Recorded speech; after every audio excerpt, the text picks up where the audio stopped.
بشر بن مفضل نے بیان کیا، کہا ہم سے خالد بن ذکوان نے، ان سے ربیع بنت معوذ رضی اللہ عنہ نے بیان کیا کہ جس رات میری شادی ہوئی تھی نبی کریم صلی اللہ علیہ وسلم اس کی صبح کو میرے یہاں تشریف لائے اور میرے بستر پر بیٹھے جیسے اب تم یہاں میرے پاس بیٹھے ہوئے ہو۔ چند بچیاں دف بجا رہی تھیں اور وہ اشعار پڑھ رہی تھیں جن میں ان کے ان خاندان والوں کا ذکر تھا جو بدر کی لڑائی میں شہید ہو گئے تھے۔ انہی میں ایک لڑکی نے یہ مصرع بھی پڑھا کہ ہم میں نبی صلی اللہ علیہ وسلم ہیں جو کل ہونے والی بات کو جانتے ہیں۔ حضور صلی اللہ علیہ وسلم نے فرمایا، یہ نہ پڑھو بلکہ جو پہلے پڑھ رہی تھیں وہی پڑھو۔ صحیح بخاری حدیث نمبر 4001۔ ہشام بن یوسف نے خبر دی، انہیں معمر بن راشد نے، انہیں زہری نے دوسری سند، اور ہم سے اسماعیل بن ابی اویس نے بیان کیا، کہا کہ مجھ سے میرے بھائی عبد الحمید نے بیان کیا، ان سے سلیمان بن بلال نے، ان سے محمد بن ابی عتیق نے، ان سے ابن شہاب زہری نے، ان سے عبید اللہ بن عبداللہ بن عتبہ بن مسعود نے، اور ان سے حضرت ابن عباس رضی اللہ عنہ نے بیان کیا کہ مجھے رسول اللہ صلی اللہ علیہ وسلم کے صحابی ابو طلحہ رضی اللہ عنہ نے خبر دی، وہ حضور صلی اللہ علیہ وسلم کے ساتھ بدر کی لڑائی میں شریک تھے کہ فرشتے اس گھر میں نہیں آتے جس میں تصویر یا کتا ہو۔ ان کی مراد جاندار کی تصویر سے تھی۔ صحیح بخاری حدیث نمبر 4002۔ عبداللہ بن مبارک نے خبر دی، انہیں یونس بن یزید نے خبر دی، دوسری سند۔ امام بخاری رحمہ اللہ نے کہا، ہم کو احمد بن صالح نے خبر دی، ان سے عتبہ بن خالد نے بیان کیا، کہا ہم سے یونس نے بیان کیا، ان سے زاہری نے، انہیں علی بن حسین امام زین العابدین نے خبر دی، انہیں حضرت حسین بن علی رضی اللہ عنہ نے خبر دی، اور ان سے حضرت علی رضی اللہ عنہ نے بیان کیا کہ جنگ بدر کی غنیمت میں سے مجھے ایک اور اونٹنی ملی تھی، اور اسی جنگ کی غنیمت میں سے اللہ تعالیٰ نے رسول اللہ صلی اللہ علیہ وسلم کا جو خمس کے طور پر حصہ مقرر کیا تھا اس میں سے بھی حضور صلی اللہ علیہ وسلم نے مجھے ایک اونٹنی عنایت فرمائی تھی۔ پھر میرا ارادہ ہوا کہ حضور صلی اللہ علیہ وسلم کی صاحبزادی حضرت فاطمہ رضی اللہ عنہا کی رخصتی کرا لاؤں، اس لیے بنی قنیقہ کے ایک سنار سے بات چیت کی کہ وہ میرے ساتھ چلے اور ہم ازخر گھاس لائیں۔ میرا ارادہ تھا کہ میں اس گھاس کو سناروں کے ہاتھ بیچ دوں گا اور اس کی قیمت ولیمے کی دعوت میں لگاؤں گا۔ میں ابھی اپنی اونٹنی کے لیے پالان، ٹوکرے اور رسیاں جمع کر رہا تھا۔ اونٹنیاں ایک انصاری صحابی کے حجرے کے قریب بیٹھی ہوئی تھیں۔ میں جن انتظامات میں تھا جب وہ پورے ہو گئے تو اونٹنیوں کو لینے آیا، وہاں دیکھا کہ ان کے کوہان کسی نے کاٹ دیے ہیں اور کوکھ چیر کر اندر سے کلیجی نکال لی ہے۔ یہ حالت دیکھ کر میں اپنے آنسوؤں کو نہ روک سکا۔ میں نے پوچھا یہ کس نے کیا ہے؟ لوگوں نے بتایا کہ حمزہ بن عبد المطلب رضی اللہ عنہ نے، اور وہ ابھی اسی حجرے میں انصار کے ساتھ شراب نوشی کی ایک مجلس میں موجود ہیں۔ ان کے پاس ایک گانے والی ہے اور ان کے دوست احباب ہیں۔ گانے والی نے گاتے ہوئے جب یہ مصرع پڑھا، ہاں اے حمزہ یہ عمدہ اور فربا اونٹنیاں ہیں، تو حمزہ رضی اللہ عنہ نے کود کر اپنی تلوار تھامی اور ان دونوں اونٹنیوں کے کوہان کاٹ ڈالے اور ان کی کوکھ چیر کر اندر سے کلیجی نکال لی۔ حضرت علی رضی اللہ عنہ نے بیان کیا کہ پھر میں وہاں سے نبی کریم صلی اللہ علیہ وسلم کی خدمت میں حاضر ہوا۔ زید بن حارثہ رضی اللہ عنہ بھی حضور صلی اللہ علیہ وسلم کی خدمت میں موجود تھے۔ حضور صلی اللہ علیہ وسلم نے میرے غم کو پہلے ہی جان لیا اور فرمایا کہ کیا بات پیش آئی؟ میں بولا، یا رسول اللہ صلی اللہ علیہ وسلم، آج جیسی تکلیف کی بات کبھی پیش نہیں آئی تھی۔ حمزہ رضی اللہ عنہ نے میری دونوں اونٹنیوں کو پکڑ کے ان کے کوہان کاٹ ڈالے اور ان کی کوکھ چیر ڈالی ہے۔ وہ یہیں ایک گھر میں شراب کی مجلس جمائے بیٹھے ہیں۔ حضور صلی اللہ علیہ وسلم نے اپنی چادر مبارک منگوائی اور اسے اوڑھ کر آپ تشریف لے چلے۔ میں اور حضرت زید بن حارثہ رضی اللہ عنہ بھی ساتھ ساتھ ہو لیے۔ جب اس گھر کے قریب آپ تشریف لے گئے اور حضرت حمزہ رضی اللہ عنہ نے جو کچھ کیا تھا اس پر انہیں تنبیہ فرمائی۔ حضرت حمزہ رضی اللہ عنہ شراب کے نشے میں مست تھے اور ان کی آنکھیں سرخ تھیں۔ انہوں نے حضور صلی اللہ علیہ وسلم کی طرف نظر اٹھائی، پھر ذرا اور اوپر اٹھائی اور آپ کے گھٹنوں پر دیکھنے لگے، پھر اور نظر اٹھائی اور آپ کے چہرے پر دیکھنے لگے، پھر کہنے لگے، تم سب میرے باپ کے غلام ہو۔ حضور صلی اللہ علیہ وسلم سمجھ گئے کہ اس وقت بے ہوش ہے، اس لیے آپ فوراً الٹے پاؤں اس گھر سے باہر نکل آئے۔ ہم بھی آپ کے ساتھ تھے۔ صحیح بخاری حدیث نمبر 4003۔ سفیان بن عیینہ نے خبر دی کہ یہ روایت ہمیں عبد الرحمن بن عبداللہ اصبہانی نے لکھ کر بھیج دی۔ انہوں نے عبداللہ بن معقل سے سنا کہ حضرت علی رضی اللہ عنہ نے سہل بن حنیف رضی اللہ عنہ کے جنازے پر تکبیریں کہیں اور کہا کہ وہ بدر کی لڑائی میں شریک تھے۔ صحیح بخاری حدیث نمبر 4004۔ شعیب نے خبر دی، ان سے زہری نے بیان کیا، انہیں سالم بن عبداللہ نے خبر دی، انہوں نے عبداللہ بن عمر رضی اللہ عنہ سے سنا اور انہوں نے عمر بن خطاب رضی اللہ عنہ سے بیان کیا کہ جب حفصہ بنت عمر رضی اللہ عنہ کے شوہر خنیس بن حذافہ سہمی رضی اللہ عنہ کی وفات ہو گئی، وہ رسول اللہ صلی اللہ علیہ وسلم کے اصحاب میں تھے اور بدر کی لڑائی میں انہوں نے شرکت کی تھی اور مدینے میں ان کی وفات ہو گئی تھی۔ حضرت عمر رضی اللہ عنہ نے بیان کیا کہ میری ملاقات عثمان بن عفان رضی اللہ عنہ سے ہوئی تو میں نے ان سے حفصہ کا ذکر کیا اور کہا کہ اگر آپ چاہیں تو اس کا نکاح میں آپ سے کر دوں۔ انہوں نے کہا کہ میں سوچوں گا، اس لیے میں چند دنوں کے لیے ٹھہر گیا۔ پھر انہوں نے کہا کہ میری رائے یہ ہوئی ہے کہ ابھی میں نکاح نہ کروں۔ حضرت عمر رضی اللہ عنہ نے کہا کہ پھر میری ملاقات حضرت ابو بکر رضی اللہ عنہ سے ہوئی اور ان سے بھی میں نے یہی کہا کہ اگر آپ چاہیں تو میں آپ کا نکاح حفصہ بنت عمر سے کر دوں۔ ابو بکر رضی اللہ عنہ خاموش ہو گئے اور کوئی جواب نہیں دیا۔ ان کا یہ طریقہ عمل عثمان رضی اللہ عنہ سے بھی زیادہ میرے لیے باعث تکلیف ہوا۔ کچھ دنوں میں نے اور توقف کیا تو نبی کریم صلی اللہ علیہ وسلم نے خود حفصہ رضی اللہ عنہ کا پیغام بھیجا اور میں نے ان کا نکاح حضور صلی اللہ علیہ وسلم سے کر دیا۔ اس کے بعد ابو بکر رضی اللہ عنہ کی ملاقات مجھ سے ہوئی تو انہوں نے کہا شاید آپ کو میرے اس طرز عمل سے تکلیف ہوگی کہ جب آپ کی مجھ سے ملاقات ہوئی اور آپ نے حفصہ رضی اللہ عنہ کے متعلق مجھ سے بات کی تو میں نے کوئی جواب نہیں دیا۔ میں نے کہا کہ ہاں تکلیف ہوئی تھی۔ انہوں نے بتایا کہ آپ کی بات کا میں نے صرف اس لیے کوئی جواب نہیں دیا تھا کہ حضرت صلی اللہ علیہ وسلم نے مجھ سے حفصہ رضی اللہ عنہ کا ذکر کیا تھا، مجھ سے مشورہ لیا تھا کہ کیا میں اس سے نکاح کر لوں، اور میں حضرت صلی اللہ علیہ وسلم کا راز فاش نہیں کر سکتا تھا۔ اگر آپ حفصہ رضی اللہ عنہ سے نکاح کا ارادہ چھوڑ دیتے تو بے شک میں ان سے نکاح کر لیتا۔ صحیح بخاری حدیث نمبر 4005۔ شعبہ نے بیان کیا، ان سے عدی بن ابان نے، ان سے عبداللہ بن یزید انصاری نے، انہوں نے ابو مسعود بدری رضی اللہ عنہ عقبہ بن عمرو انصاری سے سنا کہ نبی کریم صلی اللہ علیہ وسلم نے فرمایا انسان کا اپنے بال بچوں پر خرچ کرنا بھی باعث ثواب ہے۔ صحیح بخاری حدیث نمبر 4006۔ شعیب نے خبر دی، انہیں زہری نے، انہوں نے عروہ بن زبیر سے سنا کہ امیر المومنین عمر بن عبدالعزیز سے انہوں نے ان کے عہد خلافت میں یہ حدیث بیان کی کہ مغیرہ بن شعبہ رضی اللہ عنہ جب کوفے کے امیر تھے تو انہوں نے ایک دن عصر کی نماز میں دیر کی۔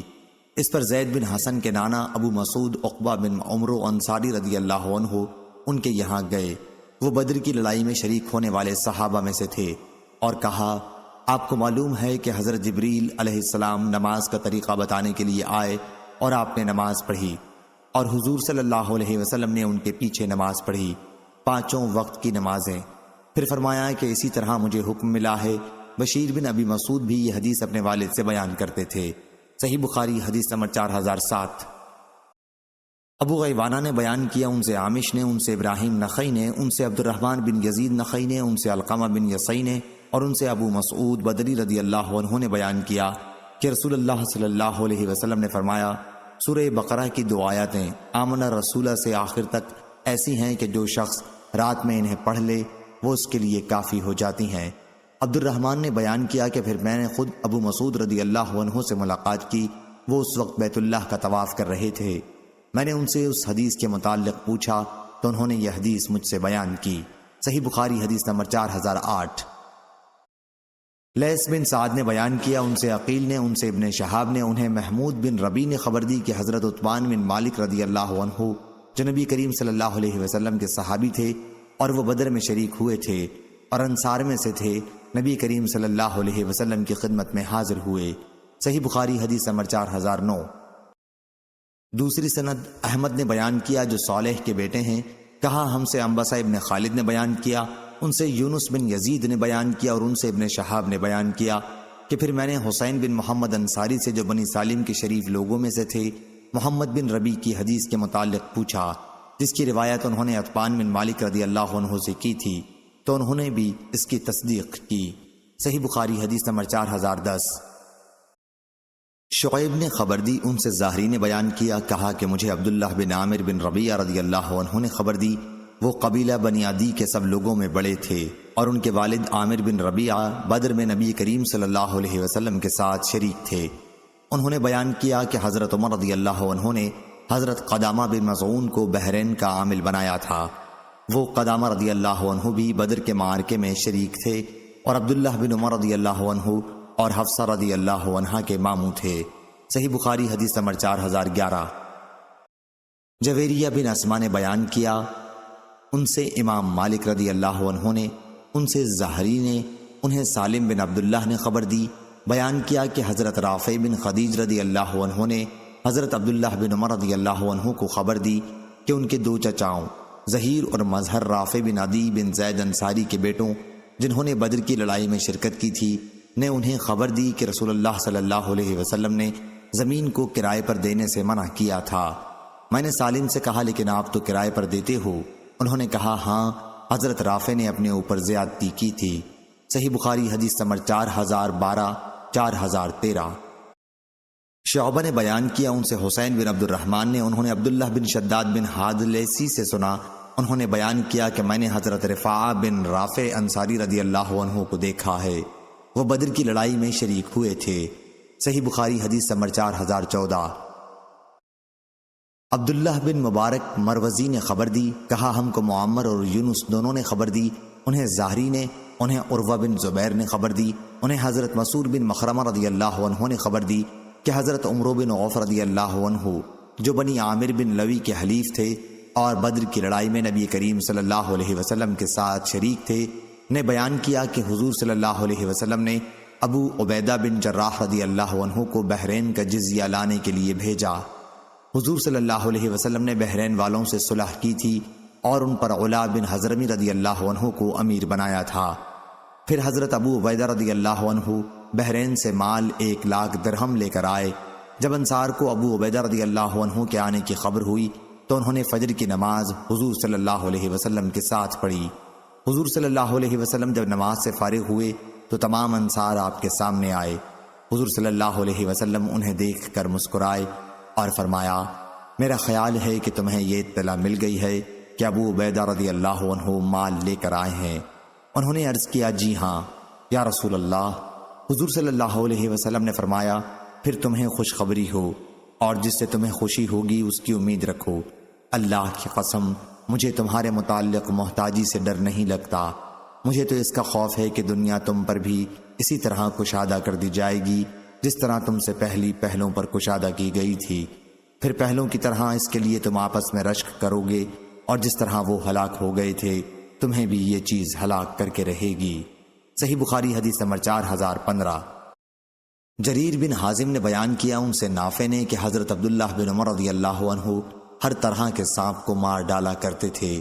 صحیح بخاری حدیث نمبر 4016۔ لیکن جب ابو لبابہ بشیر بن عبد المنذر نے، جو بدر کی لڑائی میں شریک تھے، ان سے بیان کیا کہ نبی کریم صلی اللہ علیہ وسلم نے گھر میں نکلنے والے سانپ کے مارنے سے منع فرمایا تھا تو انہوں نے بھی اسے مارنا چھوڑ دیا تھا۔ صحیح بخاری حدیث نمبر 4017۔ ابن شہاب نے بیان کیا، اور ان سے حضرت انس بن مالک رضی اللہ عنہ نے بیان کیا کہ انصار کے چند لوگوں نے رسول اللہ صلی اللہ علیہ وسلم سے اجازت چاہی اور عرض کیا کہ آپ ہمیں اجازت عطا فرمائیں تو ہم اپنے بھانجے عباس رضی اللہ عنہ کا فدیہ معاف کر دیں، لیکن حضور صلی اللہ علیہ وسلم نے فرمایا، اللہ کی قسم ان کے فدیے سے 1 درہم بھی نہ چھوڑنا۔ صحیح بخاری حدیث نمبر 4018۔ ابو عاصم نے بیان کیا، کہا ہم سے ابن جریج نے، ان سے زہری نے، ان سے عطا بن یزید لیسی نے، ان سے عبید اللہ بن عدی نے، اور ان سے حضرت مقداد بن اسود رضی اللہ عنہ نے۔ دوسری سند امام بخاری رحمہ اللہ نے کہا، اور مجھ سے اسحاق بن منصور نے بیان کیا، کہا ہم سے یعقوب بن ابراہیم بن سعد نے، ان سے ابن شہاب کے بھتیجے محمد بن عبداللہ نے اپنے چچا محمد بن مسلم بن شہاب سے بیان کیا، انہیں عطا بن یزید لیسی نے، ثم الجندعی نے خبر دی، انہیں عبداللہ بن عدی بن خیار نے خبر دی، اور انہیں مقداد بن عمرو کندی رضی اللہ عنہ نے۔ وہ بنی زہرہ کے حلیف تھے اور بدر کی لڑائی میں رسول اللہ صلی اللہ علیہ وسلم کے ساتھ تھے۔ انہوں نے خبر دی کہ انہوں نے رسول اللہ صلی اللہ علیہ وسلم سے عرض کیا، اگر کسی موقع پر میری کسی کافر سے ٹکر ہو جائے اور ہم دونوں ایک دوسرے کو قتل کرنے کی کوشش میں لگ جائیں اور وہ میرے ایک ہاتھ پر تلوار مار کر اسے کاٹ ڈالے، پھر وہ مجھ سے بھاگ کر ایک درخت کی پناہ لے کر کہنے لگے میں اللہ پر ایمان لایا، تو کیا یا رسول اللہ اس کے اس اقرار کے بعد پھر بھی میں اسے قتل کر دوں؟ حضور صلی اللہ علیہ وسلم نے فرمایا کہ پھر تم اسے قتل نہ کرنا۔ انہوں نے عرض کیا یا رسول اللہ وہ پہلے میرا ایک ہاتھ بھی کاٹ چکا ہے اور یہ اقرار میرے ہاتھ کاٹنے کے بعد کیا ہے۔ آپ نے پھر بھی یہی فرمایا کہ اسے قتل نہ کر، کیونکہ اگر تو نے اسے قتل کر ڈالا تو اسے قتل کرنے سے پہلے جو تمہارا مقام تھا اب اس کا وہ مقام ہوگا، اور تمہارا مقام وہ ہوگا جو اس کا مقام اس وقت تھا جب اس نے اس کلمے کا اقرار نہیں کیا تھا۔ صحیح بخاری حدیث نمبر 4019۔ سلیمان تیمی نے بیان کیا، کہا ہم سے انس رضی اللہ عنہ نے بیان کیا کہ رسول اللہ صلی اللہ علیہ وسلم نے بدر کی لڑائی کے دن فرمایا کون دیکھ کر آئے گا کہ ابو جہل کے ساتھ کیا ہوا؟ عبداللہ بن مسعود رضی اللہ عنہ اس کے لیے روانہ ہوئے اور دیکھا کہ عفرا کے دونوں بیٹوں نے اسے قتل کر دیا ہے اور اس کی لاش ٹھنڈی ہونے والی ہے۔ انہوں نے پوچھا تم ہی ہو؟ ابن علیہ نے بیان کیا کہ سلیمان نے اسی طرح بیان کیا، اور ان سے انس رضی اللہ عنہ نے بیان کیا کہ ابن مسعود رضی اللہ عنہ نے پوچھا تھا کہ تو ہی ابو جہل ہے؟ اس پر اس نے کہا کیا اس سے بھی بڑا کوئی ہوگا جسے تم نے آج قتل کر دیا ہے؟ سلیمان نے بیان کیا، کہا کہ یا اس نے یوں کہا جسے اس کی قوم نے قتل کر دیا ہے، کیا اس سے بھی بڑا کوئی ہوگا؟ کہا کہ ابو مجلس نے بیان کیا کہ ابو جہل نے کہا کاش ایک کسان کے سوا کسی اور نے مارا ہوتا۔ صحیح بخاری حدیث نمبر 4020۔ عبد الواحد بن زیاد نے بیان کیا، کہا ہم سے معمر نے بیان کیا، ان سے زہری نے، ان سے عبید اللہ بن عبداللہ نے، اور ان سے ابن عباس رضی اللہ عنہ نے حضرت عمر رضی اللہ عنہ سے کہ جب نبی کریم صلی اللہ علیہ وسلم کی وفات ہو گئی تو میں نے ابو بکر رضی اللہ عنہ سے کہا آپ ہمیں ساتھ لے کر ہمارے انصاری بھائیوں کے یہاں چلیں۔ پھر ہماری ملاقات دو نیک ترین انصاری صحابیوں سے ہوئی جنہوں نے بدر کی لڑائی میں شرکت کی تھی۔ عبید اللہ نے کہا پھر میں نے اس حدیث کا تذکرہ عروہ بن زبیر سے کیا تو انہوں نے بتایا کہ وہ دونوں صحابی عویم بن ساعدہ اور معن بن عدی رضی اللہ عنہ تھے۔ صحیح بخاری حدیث نمبر 4021۔ اسحاق بن ابراہیم نے بیان کیا، انہوں نے محمد بن فضیل سے سنا، انہوں نے اسماعیل بن ابی خالد سے، انہوں نے قیس بن ابی حازم سے کہ بدری صحابہ کا سالانہ وظیفہ 5,000 5,000 تھا۔ حضرت عمر رضی اللہ عنہ نے فرمایا کہ میں انہیں بدری صحابہ کو ان صحابیوں پر فضیلت دوں گا جو ان کے بعد ایمان لائے۔ صحیح بخاری حدیث نمبر 4022۔ معمر نے خبر دی، انہیں زاہری نے، انہیں محمد بن جبیر نے، ان سے ان کے والد نے بیان کیا کہ نبی کریم صلی اللہ علیہ وسلم سے میں نے سنا آپ مغرب کی نماز میں سورہ والطور کی تلاوت کر رہے تھے۔ یہ پہلا موقع تھا جب میرے دل میں ایمان نے قرار پکڑا۔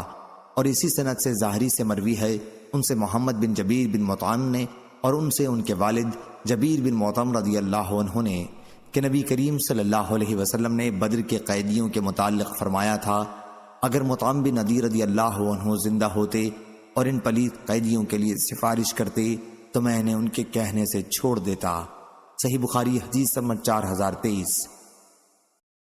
سعید بن مسیب نے بیان کیا کہ پہلا فساد جب برپا ہوا یعنی حضرت عثمان رضی اللہ عنہ کی شہادت کا تو اس نے اصحاب بدر میں سے کسی کو باقی نہیں چھوڑا۔ پھر جب دوسرا فساد برپا ہوا یعنی حرہ کا تو اس نے اصحاب حدیبیہ میں سے کسی کو باقی نہیں چھوڑا۔ پھر تیسرا فساد برپا ہوا تو وہ اس وقت تک نہیں گیا جب تک لوگوں میں کچھ بھی خوبی یا عقل باقی تھی۔ صحیح بخاری حدیث نمبر 4024۔ عبداللہ بن عمر نمیری نے بیان کیا، کہا ہم سے یونس بن یزید نے بیان کیا، کہا کہ میں نے زہری سے سنا، کہا کہ میں نے عروہ بن زبیر، سعید بن مسیب، علقمہ بن وقاص اور عبید اللہ بن عبداللہ سے نبی کریم صلی اللہ علیہ وسلم کی زوجہ مطہرہ حضرت عائشہ رضی اللہ عنہا کی تہمت کے متعلق سنا۔ ان میں سے ہر ایک نے مجھ سے اس واقعے کا کوئی حصہ بیان کیا۔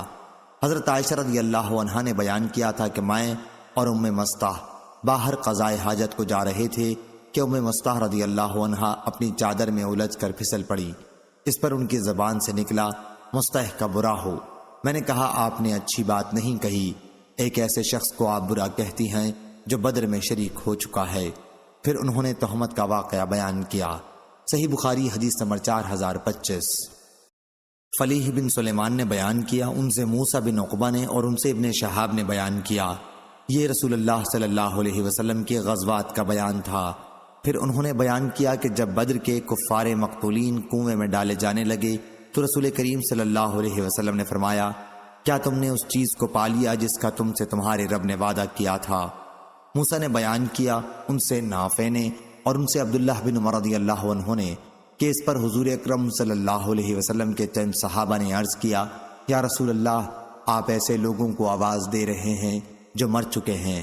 حضور صلی اللہ علیہ وسلم نے فرمایا، جو کچھ میں نے ان سے کہا ہے اسے خود تم نے بھی ان سے زیادہ بہتر طریقے پر نہیں سنا ہوگا۔ ابو عبداللہ حضرت امام بخاری نے کہا کہ قریش صحابہ کے جتنے لوگ بدر میں شریک ہوئے تھے اور جن کا حصہ بھی اس غنیمت میں لگا تھا، ان کی تعداد 81 تھی۔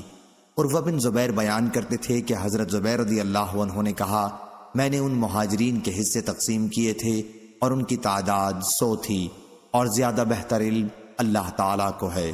صحیح بخاری حدیث نمبر 4026۔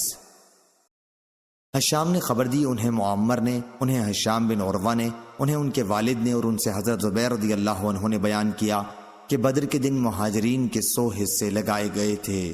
صحیح بخاری حدیث نمبر 4027۔ عبد الرزاق نے بیان کیا، کہا ہم کو ابن جریج نے خبر دی، انہیں موسیٰ بن عقبہ نے، انہیں نافع نے، اور ان سے حضرت ابن عمر رضی اللہ عنہ نے بیان کیا کہ بنو نذیر اور بنو قریظہ نے نبی کریم صلی اللہ علیہ وسلم سے معاہدہ توڑ کر لڑائی مول لی، اس لیے آپ نے قبیلہ بنو نذیر کو جلا وطن کر دیا، لیکن قبیلہ بنو قریظہ کو جلا وطن نہیں کیا، اور اس طرح ان پر احسان فرمایا۔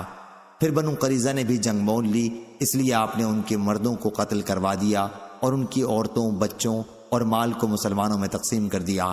صرف بعض بنی قریظہ اس سے الگ قرار دیے گئے تھے کیونکہ وہ حضور صلی اللہ علیہ وسلم کی پناہ میں آ گئے تھے، اس لیے آپ نے انہیں پناہ دی اور انہوں نے اسلام قبول کر لیا تھا۔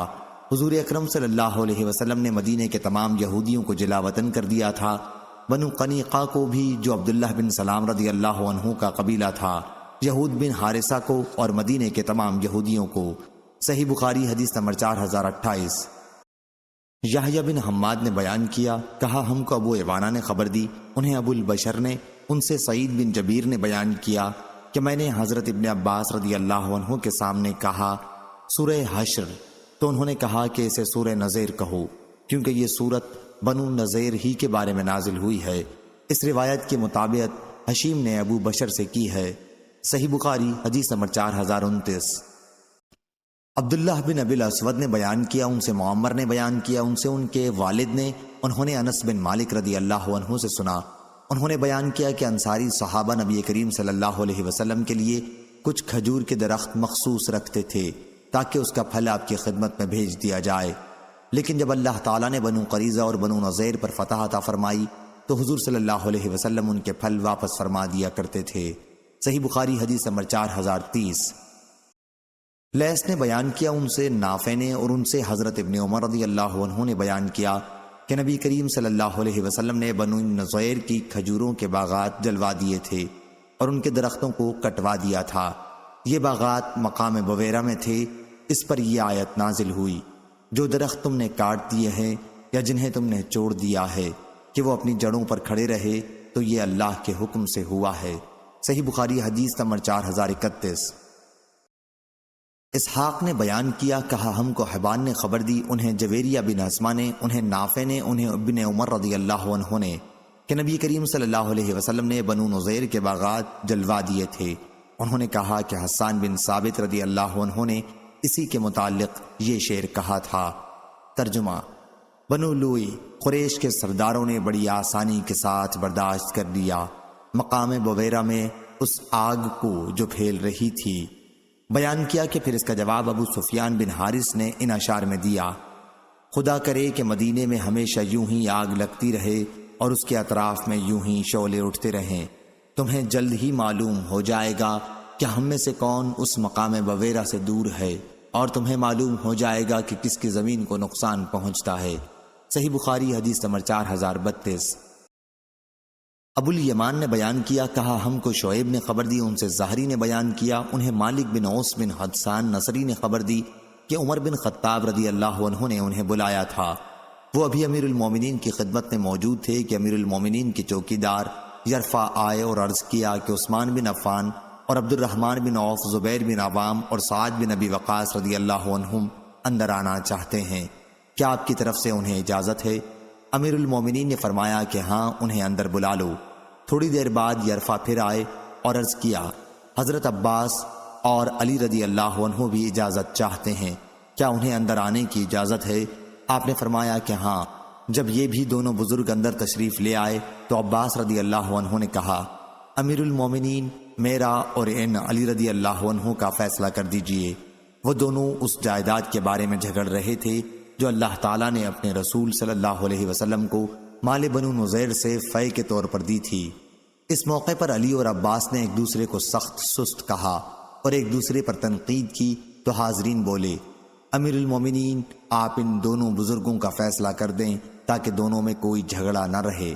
عمر رضی اللہ عنہ نے کہا، جلدی نہ کیجیے، میں آپ لوگوں سے اس اللہ کا واسطہ دے کر پوچھتا ہوں جس کے حکم سے آسمان و زمین قائم ہے۔ کیا آپ کو معلوم ہے کہ رسول کریم صلی اللہ علیہ وسلم نے فرمایا تھا کہ ہم انبیاء کی وراثت تقسیم نہیں ہوتی، جو کچھ ہم چھوڑ جائیں وہ صدقہ ہوتا ہے، اور اس سے حضور صلی اللہ علیہ وسلم کی مراد خود اپنی ذات سے تھی۔ حاضرین بولے کہ جی ہاں، حضور صلی اللہ علیہ وسلم نے یہ فرمایا تھا۔ پھر عمر رضی اللہ عنہ عباس اور علی رضی اللہ عنہما کی طرف متوجہ ہوئے اور ان سے کہا، میں آپ دونوں سے بھی اللہ کا واسطہ دے کر پوچھتا ہوں، کیا آپ کو بھی معلوم ہے کہ حضرت صلی اللہ علیہ وسلم نے یہ حدیث ارشاد فرمائی تھی؟ ان دونوں بزرگوں نے بھی جواب ہاں میں دیا۔ اس کے بعد عمر رضی اللہ عنہ نے کہا، پھر میں آپ لوگوں سے اس معاملے پر گفتگو کرتا ہوں۔ اللہ سبحانہ و تعالی نے اپنے رسول اللہ صلی اللہ علیہ وسلم کو اس مال فے میں سے جو بنو نذیر سے ملا تھا آپ کو خاص طور پر عطا فرما دیا تھا۔ اللہ تعالیٰ نے اس کے متعلق فرمایا ہے کہ بنو نذیر کے مالوں سے جو اللہ نے اپنے رسول کو دیا ہے تو تم نے اس کے لیے گھوڑے اور اونٹ نہیں دوڑائے، یعنی جنگ نہیں کی۔ اللہ تعالیٰ کا ارشاد قدیر تک، تو یہ مال خاص رسول اللہ کے لیے تھا، لیکن خدا کی قسم کہ حضور صلی اللہ علیہ وسلم نے تمہیں نظر انداز کر کے اپنے لیے اسے مخصوص نہیں فرمایا تھا، نہ تم پر اپنی ذات کو ترجیح دی تھی۔ پہلے اس مال میں سے تمہیں دیا اور تم میں اس کی تقسیم کی، اور آخر اس فے میں سے یہ جائیداد بچ گئی، پس آپ اپنی ازواج مطہرات کا سالانہ خرچ بھی اس میں سے نکالتے تھے، اور جو کچھ اس میں سے باقی بچتا اسے آپ اللہ تعالیٰ کے مصارف میں خرچ کیا کرتے تھے۔ حضور اکرم صلی اللہ علیہ وسلم نے اپنی زندگی میں یہ جائیداد انہی مصارف میں خرچ کی۔ پھر جب آپ کی وفات ہو گئی تو ابو بکر رضی اللہ عنہ نے کہا کہ مجھے حضرت صلی اللہ علیہ وسلم کا خلیفہ بنا دیا گیا ہے، اس لیے انہوں نے اسے اپنے قبضے میں لے لیا اور انہی مصارف میں خرچ کرتے رہے جس میں حضرت صلی اللہ علیہ وسلم خرچ کیا کرتے تھے، اور آپ لوگ یہی موجود تھے۔ اس کے بعد عمر رضی اللہ عنہ علی اور عباس رضی اللہ عنہما کی طرف متوجہ ہوئے اور فرمایا، آپ لوگوں کو معلوم ہے کہ ابو بکر رضی اللہ عنہ نے بھی وہی طریقہ اختیار کیا جیسا کہ آپ لوگوں کو بھی اس کا اقرار ہے، اور اللہ کی قسم کہ وہ اپنے اس طرز عمل میں سچے، مخلص، صحیح راستے پر اور حق کی پیروی کرنے والے تھے۔ پھر اللہ تعالیٰ نے ابو بکر رضی اللہ عنہ کو بھی اٹھا لیا، اس لیے میں نے کہا کہ مجھے رسول کریم صلی اللہ علیہ وسلم اور ابو بکر رضی اللہ عنہ کا خلیفہ بنایا گیا ہے، چنانچہ میں اس جائیداد پر اپنی خلافت کے 2 سالوں سے قابض ہوں اور اسے انہی مصارف میں صرف کرتا ہوں جس میں حضرت صلی اللہ علیہ وسلم اور ابو بکر رضی اللہ عنہ نے کیا تھا، اور اللہ تعالیٰ جانتا ہے کہ میں بھی اپنے طرز عمل میں سچا، مخلص، صحیح راستے پر اور حق کی پیروی کرنے والا ہوں۔ پھر آپ دونوں میرے پاس آئے ہیں، آپ دونوں ایک ہی ہیں اور آپ کا معاملہ بھی ایک ہے۔ پھر آپ میرے پاس آئے، آپ کی مراد عباس رضی اللہ عنہ سے تھی، تو میں نے آپ دونوں کے سامنے یہ بات صاف کہہ دی تھی کہ رسول کریم فرما گئے تھے کہ ہمارا ترکہ تقسیم نہیں ہوتا، ہم جو کچھ چھوڑ جائیں وہ صدقہ ہے۔ پھر جب وہ جائیداد بطور انتظام میں آپ دونوں کو دے دوں تو میں نے آپ سے کہا کہ اگر آپ چاہیں تو میں یہ جائیداد آپ کو دے سکتا ہوں، لیکن شرط یہ ہے کہ اللہ تعالیٰ کے سامنے کیے ہوئے عہد کی تمام ذمہ داریوں کو آپ پورا کریں۔ آپ لوگوں کو معلوم ہے کہ حضرت صلی اللہ علیہ وسلم اور ابو بکر رضی اللہ عنہ نے اور خود میں نے جب سے میں خلیفہ بنا ہوں اس جائیداد کے معاملے میں کس طرز عمل کو اختیار کیا ہوا ہے۔ اگر یہ شرط آپ کو منظور نہ ہو تو تو پھر مجھ سے اس کے بارے میں آپ لوگ بات نہ کریں۔ آپ لوگوں نے اس پر کہا کہ ٹھیک ہے، آپ اسی شرط پر وہ جائیداد ہمارے حوالے کر دیں۔ چنانچہ میں نے اسے آپ لوگوں کے حوالے کر دیا۔ کیا آپ حضرات اس کے سوا کوئی اور فیصلہ اس سلسلے میں مجھ سے کروانا چاہتے ہیں؟ اس اللہ کی قسم جس کے حکم سے آسمان و زمین قائم ہے، قیامت تک میں اس کے سوا کوئی اور فیصلہ نہیں کر سکتا۔ اگر آپ لوگ شرط کے مطابق اس کے انتظام سے عاجز ہیں تو وہ جائیداد مجھے واپس کر دیں، میں خود اس کا انتظام کروں گا۔ صحیح بخاری حدیث نمبر 4033۔ ظاہری نے بیان کیا کہ پھر میں نے اس حدیث کا تذکرہ عروہ بن زبیر سے کیا تو انہوں نے کہا کہ مالک بن اوس نے یہ روایت تم سے صحیح بیان کی ہے۔ میں نے نبی کریم صلی اللہ علیہ وسلم کی پاک بیوی عائشہ رضی اللہ عنہا سے سنا ہے، انہوں نے بیان کیا کہ حضور صلی اللہ علیہ وسلم کی ازواج مطہرات نے عثمان رضی اللہ عنہ کو ابو بکر صدیق رضی اللہ عنہ کے پاس بھیجا اور ان سے درخواست کی کہ اللہ تعالیٰ نے جو فے اپنے رسول اللہ صلی اللہ علیہ وسلم کو دی تھی اس میں سے ان کے حصے دیے جائیں، لیکن میں نے انہیں روکا اور ان سے کہا تم خدا سے نہیں ڈرتی؟ کیا حضور صلی اللہ علیہ وسلم نے خود نہیں فرمایا تھا کہ ہمارا ترکہ تقسیم نہیں ہوتا، ہم جو کچھ چھوڑ جائیں وہ صدقہ ہوتا ہے؟ حضور صلی اللہ علیہ وسلم کا اشارہ اس ارشاد میں خود اپنی ذات کی طرف تھا، البتہ آل محمد صلی اللہ علیہ وسلم کو اس جائیداد میں سے تا زندگی ان کی ضروریات کے لیے ملتا رہے گا۔ جب میں نے ازواج مطہرات کو یہ حدیث سنائی تو انہوں نے بھی اپنا خیال بدل دیا۔ عروہ نے کہا کہ یہی وہ صدقہ ہے جس کا انتظام پہلے علی رضی اللہ عنہ کے ہاتھ میں تھا۔ علی رضی اللہ عنہ نے عباس رضی اللہ عنہ کو اس کے احکام میں شریک نہیں کیا تھا بلکہ خود اس کا انتظام کرتے تھے، اور جس طرح حضور صلی اللہ علیہ وسلم ابو بکر رضی اللہ عنہ اور عمر رضی اللہ عنہ نے اسے خرچ کیا تھا، اسی طرح انہی مصارف میں وہ بھی خرچ کرتے تھے۔ اس کے بعد وہ صدقہ حسن بن علی رضی اللہ عنہ کے انتظام میں آ گیا تھا، پھر حسین بن علی رضی اللہ عنہ کے انتظام میں رہا، پھر جناب علی بن حسین اور حسن بن حسن کے انتظام میں آ گیا تھا، اور یہ حق ہے کہ یہ رسول اللہ صلی اللہ علیہ وسلم کا صدقہ تھا۔ صحیح بخاری حدیث نمبر 4034۔ ہشام نے خبر دی، انہوں نے کہا ہم کو معمر نے خبر دی، انہیں ظاہری نے، انہیں عروہ نے اور انہیں حضرت عائشہ رضی اللہ عنہا نے کہ حضرت فاطمہ رضی اللہ عنہا اور حضرت عباس رضی اللہ عنہ حضرت ابو بکر صدیق رضی اللہ عنہ کے پاس آئے اور حضرت صلی اللہ علیہ وسلم کی زمین جو فدق میں تھی اور جو خیبر میں آپ کو حصہ ملا تھا اس میں سے اپنے ورثے کا مطالبہ کیا۔ صحیح بخاری حدیث نمبر 4035۔ اس پر حضرت ابو بکر رضی اللہ عنہ نے کہا کہ میں نے خود حضرت صلی اللہ علیہ وسلم سے سنا ہے، آپ نے فرمایا تھا کہ ہمارا ترکہ تقسیم نہیں ہوتا، جو کچھ ہم چھوڑ جائیں وہ صدقہ ہے، البتہ آل محمد صلی اللہ علیہ وسلم کو اس جائیداد میں سے خرچ ضرور ملتا رہے گا، اور خدا کی قسم رسول کریم صلی اللہ علیہ وسلم کے قرابت داروں کے ساتھ عمدہ معاملہ کرنا مجھے خود اپنے قرابت داروں کے ساتھ حسن معاملت سے زیادہ عزیز ہے۔ صحیح بخاری حدیث نمبر 4036۔ علی بن عبداللہ مدینی نے کہا ہم سے سفیان بن عینہ نے بیان کیا، ان سے عمرو بن دینار نے بیان کیا کہ میں نے حضرت جابر رضی اللہ عنہ بن عبداللہ انصاری رضی اللہ عنہ سے سنا، وہ بیان کرتے تھے کہ رسول کریم صلی اللہ علیہ وسلم نے فرمایا کعب بن اشرف کا کام کون تمام کرے گا؟ وہ اللہ اور اس کے رسول کو بہت ستا رہا ہے۔ اس پر محمد بن مسلمہ انصاری رضی اللہ عنہ کھڑے ہوئے اور عرض کیا یا رسول اللہ، کیا آپ اجازت دیں گے کہ میں اسے قتل کراؤں؟ آپ نے فرمایا ہاں مجھ کو یہ پسند ہے۔ انہوں نے عرض کیا پھر آپ مجھے اجازت عنایت فرمائیں کہ میں اس سے کچھ باتیں کہوں۔ آپ نے انہیں اجازت دے دی۔ اب محمد بن مسلمہ رضی اللہ عنہ کعب بن اشرف کے پاس آئے اور اس سے کہا یہ شخص، اشارہ حضور اکرم صلی اللہ علیہ وسلم کی طرف تھا، ہم سے صدقہ مانگتا رہتا ہے اور اس نے ہمیں تھکا مارا ہے، اس لیے میں تم سے قرض لینے آیا ہوں۔ اس پر کعب نے کہا ابھی آگے دیکھنا، خدا کی قسم بالکل اکتا جاؤ گے۔ محمد بن مسلمہ رضی اللہ عنہ نے کہا چونکہ ہم نے بھی اب ان کی اتباع کر لی ہے، اس لیے جب تک یہ نہ کھل جائے کہ ان کا انجام کیا ہوتا ہے انہیں چھوڑنا بھی مناسب نہیں۔ میں تم سے ایک وسق، یا راوی نے بیان کیا کہ 2 وسق غلہ قرض لینے آیا ہوں، اور ہم سے عمرو بن دینار نے یہ حدیث کئی دفعہ بیان کی لیکن 1 وسق یا 2 وسق غلے کا کوئی ذکر نہیں کیا۔ میں نے ان سے کہا کہ حدیث میں 1 وسق یا 2 وسق کا بھی ذکر ہے۔ انہوں نے کہا کہ میرا بھی خیال ہے کہ اس حدیث میں 1 یا 2 وسق کا ذکر آیا ہے۔ کعب بن اشرف نے کہا ہاں میرے پاس کچھ گروی رکھ دو۔ انہوں نے پوچھا گروی میں تم کیا چاہتے ہو؟ اس نے کہا اپنی عورتوں کو رکھ دو۔ انہوں نے کہا کہ تم عرب کے بہت خوبصورت مرد ہو، ہم تمہارے پاس اپنی عورتیں کس طرح گروی رکھ سکتے ہیں؟ اس نے کہا پھر اپنے بچوں کو گروی رکھ دو۔ انہوں نے کہا ہم بچوں کو کس طرح گروی رکھ سکتے ہیں؟ کل انہیں اسی پر گالیاں دی جائیں گی کہ 1 یا 2 وسق غلے پر اسے رہن رکھ دیا گیا تھا، یہ تو بڑی بے غیرتی ہوگی۔ البتہ ہم تمہارے پاس اپنے لاما گروی رکھ سکتے ہیں۔ سفیان نے کہا کہ مراد اس سے ہتھیار تھے۔ محمد بن مسلمہ رضی اللہ عنہ نے اس سے دوبارہ ملنے کا وعدہ کیا اور رات کے وقت اس کے یہاں آئے۔ ان کے ساتھ ابو نائلہ بھی موجود تھے، وہ کعب بن اشرف کے رضائی بھائی تھے۔ پھر اس کے قلعے کے پاس جا کر انہوں نے آواز دی، وہ باہر آنے لگا تو اس کی بیوی نے کہا اس وقت اتنی رات گئے کہاں باہر جا رہے ہو؟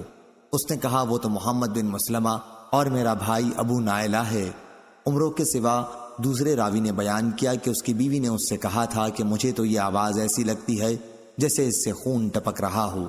کعب نے جواب دیا کہ میرے بھائی محمد بن مسلمہ اور میرے رضائی بھائی ابو نائلہ ہیں، شریف کو اگر رات میں بھی نیزہ بازی کے لیے بلایا جائے تو وہ نکل پڑتا ہے۔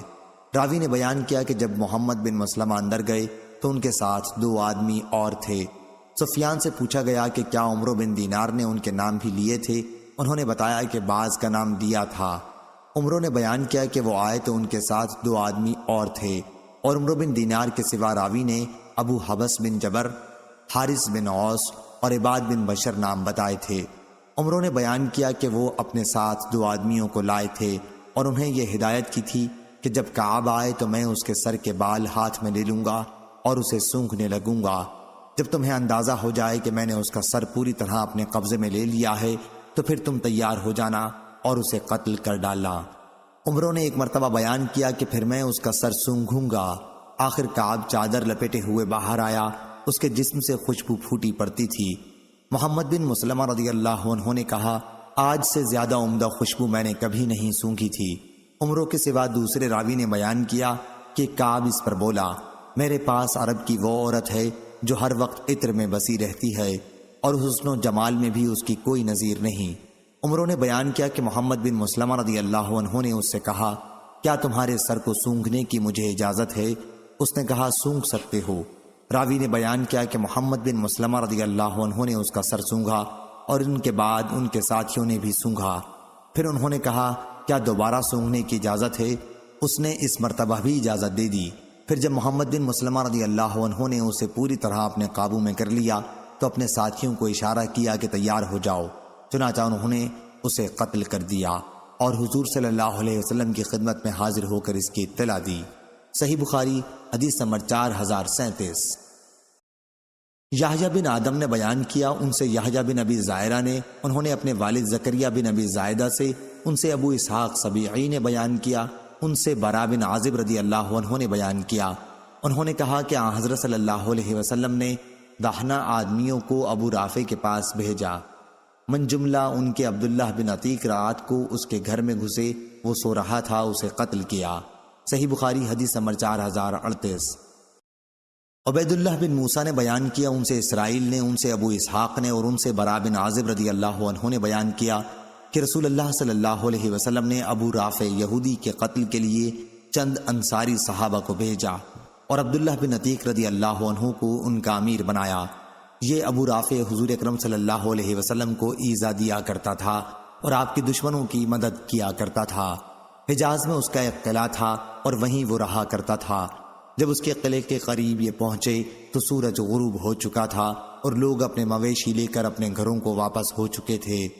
عبداللہ بن عتیق رضی اللہ عنہ نے اپنے ساتھیوں سے کہا تم لوگ یہیں ٹھہرے رہو، میں اس قلعے پر جا رہا ہوں اور دربان پر کوئی تدبیر کروں گا تاکہ میں اندر جانے میں کامیاب ہو جاؤں۔ چنانچہ وہ قلعے کے پاس آئے اور دروازے کے قریب پہنچ کر انہوں نے خود کو اپنے کپڑوں میں اس طرح چھپا لیا جیسے کوئی قضائے حاجت کر رہا ہو۔ قلعے کے تمام آدمی اندر داخل ہو چکے تھے۔ دربان نے آواز دی اے اللہ کے بندے، اگر اندر آنا ہے تو جلد آ جا، میں اب دروازہ بند کر دوں گا۔ عبداللہ بن عتیق رضی اللہ عنہ نے کہا چنانچہ میں بھی اندر چلا گیا اور چھپ کر اس کی کاروائی دیکھنے لگا۔ جب سب لوگ اندر آ گئے تو اس نے دروازہ بند کیا اور کنجیوں کا گچھا ایک پھونٹی پر لٹکا دیا۔ انہوں نے بیان کیا کہ اب میں ان کنجیوں کی طرف بڑھا اور انہیں لے لیا۔ پھر میں نے قلعے کا دروازہ کھول لیا۔ ابو رافع کے پاس رات کے وقت داستانیں بیان کی جا رہی تھیں اور وہ اپنے خاص بالا خانے میں تھا۔ جب داستان کو اس کے یہاں سے اٹھ کر چلے گئے تو میں اس کے کمرے کی طرف چڑھنے لگا۔ اس عرصے میں جتنے دروازے اس تک پہنچنے کے لیے کھولتا تھا انہیں اندر سے بند کرتا جاتا تھا۔ میرا مطلب یہ تھا کہ اگر قلعے والوں کو میرے متعلق علم بھی ہو جائے تو اس وقت تک یہ لوگ میرے پاس نہ پہنچ سکیں جب تک میں اسے قتل نہ کر لوں۔ آخر میں اس کے قریب پہنچ گیا۔ اس وقت وہ ایک تاریک کمرے میں اپنے بال بچوں کے ساتھ سو رہا تھا۔ مجھے کچھ اندازہ نہیں ہو سکا کہ وہ کہاں ہے، اس لیے میں نے آواز دی، یا ابا رافع۔ وہ بولا کون ہے؟ میں نے آواز کی طرف بڑھ کر تلوار کی ایک ضرب لگائی۔ اس وقت میرا دل دھک دھک کر رہا تھا۔ یہی وجہ ہوئی کہ میں اس کا کام تمام نہیں کر سکا۔ وہ چیخا تو میں کمرے سے باہر نکل آیا اور تھوڑی دیر تک باہر ہی ٹھہرا رہا۔ پھر دوبارہ اندر گیا اور میں نے آواز بدل کر پوچھا، ابو رافع یہ آواز کیسی تھی؟ وہ بولا تیری ماں غارت ہو، ابھی ابھی مجھ پر کسی نے تلوار سے حملہ کیا ہے۔ انہوں نے بیان کیا کہ پھر آواز کی طرف بڑھ کر میں نے تلوار کی ایک ضرب اور لگائی۔ انہوں نے بیان کیا کہ اگرچہ میں اسے زخمی تو بہت کر چکا تھا لیکن وہ ابھی مرا نہیں تھا، اس لیے میں نے تلوار اس کے پیٹ پر رکھ کر دبائی جو اس کی پیٹھ تک پہنچ گئی۔ اب مجھے یقین ہو گیا کہ میں اسے قتل کر چکا ہوں۔ چنانچہ میں نے دروازہ ایک ایک کر کے کھولنے شروع کیے۔ آخر میں ایک زینے پر پہنچا۔ میں یہ سمجھا کہ زمین تک پہنچ چکا ہوں لیکن ابھی میں نہ پہنچا تھا، اس لیے میں نے اس پر پاؤں رکھ دیا اور نیچے گر پڑا۔ چاندنی رات تھی، اس طرح گر پڑنے سے میری پنڈلی ٹوٹ گئی۔ میں نے اسے عمامے سے باندھ لیا اور آ کر دروازے پر بیٹھ گیا۔ میں نے یہ ارادہ کر لیا تھا کہ یہاں سے اس وقت تک نہیں جاؤں گا جب تک یہ نہ معلوم کر لوں کہ آیا میں اسے قتل کر چکا ہوں یا نہیں۔ جب مرغ نے آواز دی تو اسی وقت قلعے کے فصیل پر ایک پکارنے والے نے کھڑے ہو کر پکارا کہ اہل حجاز کے تاجر ابو رافع کی موت کا اعلان کرتا ہوں۔ میں اپنے ساتھیوں کے پاس آیا اور ان سے کہا کہ چلنے کی جلدی کرو، اللہ تعالیٰ نے ابو رافع کو قتل کرا دیا۔ چنانچہ میں نبی کریم صلی اللہ علیہ وسلم کی خدمت میں حاضر ہوا اور آپ کو اس کی اطلاع دی۔ حضرت صلی اللہ علیہ وسلم نے فرمایا کہ اپنا پاؤں پھیلا۔ میں نے پاؤں پھیلایا تو آپ نے اس پر اپنا دست مبارک پھیرا اور پاؤں اتنا اچھا ہو گیا جیسے کبھی اس میں مجھ کو کوئی تکلیف ہوئی ہی نہ تھی۔ صحیح بخاری حدیث نمبر 4039۔ شریح ابن مسلمہ نے بیان کیا، ان سے ابراہیم بن یوسف نے بیان کیا، ان سے ان کے والد یوسف بن اسحاق نے، ان سے ابو اسحاق نے کہ میں نے برا بن عازب رضی اللہ عنہ سے سنا۔ انہوں نے بیان کیا کہ نبی کریم صلی اللہ علیہ وسلم نے عبداللہ بن عتیق اور عبداللہ بن عتبہ رضی اللہ عنہ کو چند صحابہ کے ساتھ ابو رافع کے قتل کے لیے بھیجا۔ یہ لوگ روانہ ہوئے۔ جب اس کے قلعے کے نزدیک پہنچے تو عبداللہ بن عتیق رضی اللہ عنہ نے اپنے ساتھیوں سے کہا کہ تم لوگ یہیں ٹھہر جاؤ، پہلے میں جاتا ہوں، دیکھوں صورتحال کیا ہے۔ عبداللہ بن عتیق رضی اللہ عنہ نے بیان کیا کہ قلعے کے قریب پہنچ کر میں اندر جانے کے لیے تدابیر کرنے لگا۔ اتفاق سے قلعے کا ایک گدھا گم تھا۔ انہوں نے بیان کیا کہ اسی گدھے کو تلاش کرنے کے لیے قلعے والے روشنی لے کر باہر نکلے۔ بیان کیا کہ میں ڈرا کہ کہیں مجھے کوئی پہچان نہ لے، اس لیے میں نے اپنا سر ڈھک لیا جیسے کوئی قضائے حاجت کر رہا ہے۔ اس کے بعد دربان نے آواز دی کہ اس سے پہلے کہ میں دروازہ بند کر لوں، جسے قلعے کے اندر داخل ہونا ہے وہ جلدی آ جائے۔ میں نے موقع غنیمت سمجھا اور اندر داخل ہو گیا اور قلعے کے دروازے کے پاس ہی جہاں گدھے باندھے جاتے تھے وہیں چھپ گیا۔ قلعے والوں نے ابو رافع کے ساتھ کھانا کھایا اور پھر اسے قصے سناتے رہے۔ آخر کچھ رات گئے وہ سب قلعے کے اندر ہی اپنے اپنے گھروں میں واپس آ گئے۔ اب سناٹا چھا چکا تھا اور کہیں کوئی حرکت نہیں ہوتی تھی، اس لیے میں اس طویلے سے باہر نکلا۔ انہوں نے بیان کیا کہ میں نے پہلے ہی دیکھ لیا تھا کہ دربان نے کنجی ایک طاق میں رکھی ہے۔ میں نے پہلے کنجی اپنے قبضے میں لے لی اور پھر سب سے پہلے قلعے کا دروازہ کھولا۔ بیان کیا کہ میں نے یہ سوچا تھا کہ اگر قلعے والوں کو میرا علم ہو گیا تو میں بڑی آسانی کے ساتھ بھاگ سکوں گا۔ اس کے بعد میں نے ان کے کمروں کے دروازے کھولنے شروع کیے اور انہیں اندر سے بند کرتا جاتا تھا۔ اب میں زینوں سے ابو رافع کے بالا خانے تک پہنچ چکا تھا۔ اس کے کمرے میں اندھیرا تھا، اس کا چراغ گل کر دیا گیا تھا۔ میں یہ نہیں اندازہ کر پایا کہ ابو رافع کہاں ہے، اس لیے میں نے آواز دی، یا ابا رافع۔ اس پر وہ بولا کہ کون ہے؟ انہوں نے بیان کیا کہ پھر آواز کی طرف میں بڑھا اور میں نے تلوار سے اس پر حملہ کیا، لیکن یہ وار اوچھا پڑا تھا انہوں نے بیان کیا کہ پھر دوبارہ میں اس کے قریب پہنچا، گویا میں اس کی مدد کو آیا ہوں۔ میں نے آواز بدل کر پوچھا، ابو رافع کیا بات پیش آئی ہے؟ اس نے کہا، تیری ماں غارت ہو، ابھی کوئی شخص میرے کمرے میں آ گیا اور تلوار سے مجھ پر حملہ کیا ہے۔ انہوں نے بیان کیا کہ اس مرتبہ پھر میں نے اس کی آواز کی طرف بڑھ کر دوبارہ حملہ کیا، اس حملے میں بھی وہ قتل نہ ہو سکا۔ پھر وہ چلانے لگا اور اس کی بیوی بھی اٹھ گئی اور چلانے لگی۔ انہوں نے بیان کیا کہ پھر میں بظاہر مددگار بن کر پہنچا اور میں نے اپنی آواز بدل لی۔ اس وقت وہ چت لیٹا ہوا تھا۔ میں نے اپنی تلوار اس کے پیٹ پر رکھ کر زور سے اسے دبایا۔ آخر جب میں نے ہڈی ٹوٹنے کی آواز سن لی تو میں وہاں سے نکلا، بہت گھبرایا ہوا، اب زینے پر آ چکا تھا۔ میں اترنا چاہتا تھا کہ نیچے گر پڑا، جس سے میرا پاؤں ٹوٹ گیا۔ میں نے اس پر پٹی باندھی اور لنگڑاتے ہوئے اپنے ساتھیوں کے پاس پہنچا۔ میں نے ان سے کہا کہ تم لوگ جاؤ اور رسول اللہ صلی اللہ علیہ وسلم کو خوشخبری سناؤ۔ میں تو یہاں سے اس وقت تک نہیں ہٹوں گا جب تک اس کی موت کا اعلان نہ سن لوں۔ چنانچہ صبح کے وقت موت کا اعلان کرنے والا قلعے کی فصیل پر چڑھا اور اعلان کیا کہ ابو رافع کی موت واقع ہو گئی ہے۔ انہوں نے بیان کیا کہ پھر میں چلنے کے لیے اٹھا۔ مجھے کامیابی کی خوشی میں کوئی تکلیف معلوم نہیں ہوتی تھی۔ اس سے پہلے کہ میرے ساتھی حضور اکرم صلی اللہ علیہ وسلم کی خدمت میں پہنچیں، میں نے اپنے ساتھیوں کو پا لیا۔ حضرت صلی اللہ علیہ وسلم کو خوشخبری سنائی۔ صحیح بخاری حدیث نمبر 4040۔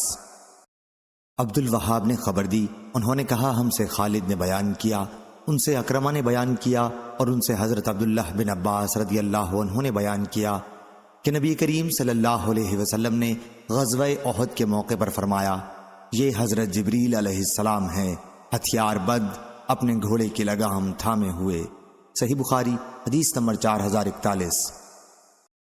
زکریا بن عدی نے خبر دی، کہا ہم کو عبداللہ بن مبارک نے خبر دی، انہیں حیوہ نے، انہیں یزید بن حبیب نے، انہیں ابو الخیر نے اور ان سے حضرت عقبہ بن عامر رضی اللہ عنہ نے بیان کیا کہ رسول اللہ صلی اللہ علیہ وسلم نے 8 سال بعد یعنی 8ویں برس میں غزوہ احد کے شہداء پر نماز جنازہ ادا کی، جیسے آپ زندوں اور مردوں سب سے رخصت ہو رہے ہوں۔ اس کے بعد آپ منبر پر تشریف لائے اور فرمایا، میں تم سے آگے آگے ہوں، میں تم پر گواہ رہوں گا اور مجھ سے قیامت کے دن تمہاری ملاقات حوض کوثر پر ہوگی۔ اس وقت بھی میں اپنی اس جگہ سے حوض کوثر کو دیکھ رہا ہوں۔ تمہارے بارے میں مجھ سے اس کا کوئی خطرہ نہیں ہے کہ تم شرک کرو گے۔ ہاں، میں تمہارے بارے میں دنیا سے ڈرتا ہوں کہ تم کہیں دنیا کے لیے آپس میں مقابلہ نہ کرنے لگو۔ عقبہ بن عامر رضی اللہ عنہ نے بیان کیا کہ میرے لیے رسول اللہ صلی اللہ علیہ وسلم کا یہ آخری دیدار تھا جو مجھ کو نصیب ہوا۔ صحیح بخاری حدیث نمبر 4042۔ عبید اللہ بن موسیٰ نے بیان کیا، ان سے اسرائیل نے بیان کیا، ان سے ابن اسحاق، عمرو بن عبید اللہ سبیعی نے اور ان سے برا رضی اللہ عنہ نے بیان کیا کہ جنگ احد کے موقع پر جب مشرکین سے مقابلے کے لیے ہم پہنچے تو آن حضرت صلی اللہ علیہ وسلم نے تیر اندازوں کا ایک دستہ عبداللہ بن جبیر رضی اللہ عنہ کی ماتحتی میں پہاڑی پر مقرر فرمایا تھا اور انہیں یہ حکم دیا تھا کہ تم اپنی جگہ سے نہ ہٹنا۔ اس وقت بھی جب تم لوگ دیکھ لو کہ ہم ان پر غالب آ گئے، پھر بھی یہاں سے نہ ہٹنا، اور اس وقت بھی جب تک دیکھ لو کہ وہ ہم پر غالب آ گئے، تم لوگ ہماری مدد کے لیے نہ آنا۔ پھر جب ہماری مٹ بھیڑ کفار سے ہوئی تو ان میں بھگدڑ مچ گئی۔ میں نے دیکھا کہ ان کی عورتیں پہاڑیوں پر بڑی تیزی کے ساتھ بھاگی جا رہی تھیں، پنڈلیوں سے اوپر کپڑے اٹھائے ہوئے، جس سے ان کے پازیب دکھائی دے رہے تھے۔ حضرت عبداللہ بن جبیر رضی اللہ عنہ کے تیر انداز ساتھی کہنے لگے کہ غنیمت غنیمت۔ اس پر عبداللہ رضی اللہ عنہ نے ان سے کہا کہ مجھے نبی کریم صلی اللہ علیہ وسلم نے تاکید کی تھی کہ اپنی جگہ سے نہ ہٹنا، اس لیے تم لوگ مال غنیمت لوٹنے نہ جاؤ۔ لیکن ان کے ساتھیوں نے ان کا حکم ماننے سے انکار کر دیا۔ ان کی اس حکم عدولی کے نتیجے میں مسلمانوں کو ہار ہوئی اور 70 مسلمان شہید ہو گئے۔ اس کے بعد ابو سفیان نے پہاڑی پر سے آواز دی، کیا تمہارے ساتھ محمد صلی اللہ علیہ وسلم موجود ہیں؟ حضور صلی اللہ علیہ وسلم نے فرمایا کہ کوئی جواب نہ دے۔ پھر انہوں نے پوچھا کہ تمہارے ساتھ ابن ابی قحافہ ہیں، موجود ہیں؟ حضور صلی اللہ علیہ وسلم نے اس کے جواب میں بھی ممانعت فرما دی۔ انہوں نے پوچھا کیا تمہارے ساتھ ابن خطاب موجود ہیں؟ اس کے بعد وہ کہنے لگے کہ یہ سب قتل کر دیے گئے، اگر زندہ ہوتے تو جواب دیتے۔ اس پر عمر رضی اللہ عنہ بے قابو ہو گئے اور فرمایا، خدا کے دشمن تو جھوٹا ہے، خدا نے ابھی انہیں تمہیں ذلیل کرنے کے لیے باقی رکھا ہے۔ ابو سفیان نے کہا حبل ایک بت بلند رہے۔ حضور صلی اللہ علیہ وسلم نے فرمایا کہ اس کا جواب دو۔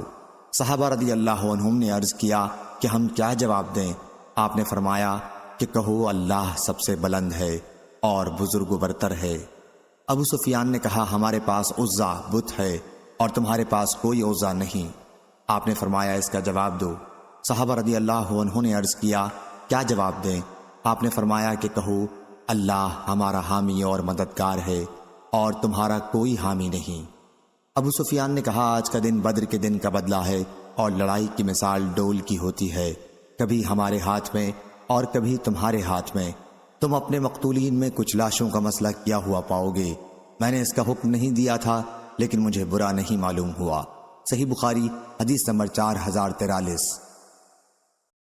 عبداللہ بن محمد نے خبر دی، کہا ہم سے سفیان نے بیان کیا، ان سے عمروں نے اور ان سے حضرت جابر رضی اللہ عنہ نے بیان کیا کہ بعض صحابہ نے غزوہ احد کی صبح کو شراب پی جو ابھی حرام نہیں ہوئی تھی اور پھر شہادت کی موت نصیب ہوئی۔ صحیح بخاری حدیث نمبر 4044۔ عبداللہ نے بیان کیا، کہا ہم کو شعبہ نے خبر دی، انہیں سعد بن ابراہیم نے، ان سے ان کے والد ابراہیم نے کہ ان کے والد عبد الرحمن بن عوف رضی اللہ عنہ کے پاس کھانا لایا گیا، ان کا روزہ تھا۔ انہوں نے کہا مصعب بن عمیر رضی اللہ عنہ احد کی جنگ میں شہید کر دیے گئے، وہ مجھ سے افضل اور بہتر تھے، لیکن انہیں جس چادر کا کفن دیا گیا وہ اتنی چھوٹی تھی کہ اگر اس سے ان کا سر چھپایا جاتا تو پاؤں کھل جاتا اور اگر پاؤں چھپایا جاتا تو سر کھل جاتا تھا۔ میرا خیال ہے کہ انہوں نے کہا اور حمزہ رضی اللہ عنہ بھی اسی جنگ میں شہید کیے گئے، وہ مجھ سے بہتر اور افضل تھے۔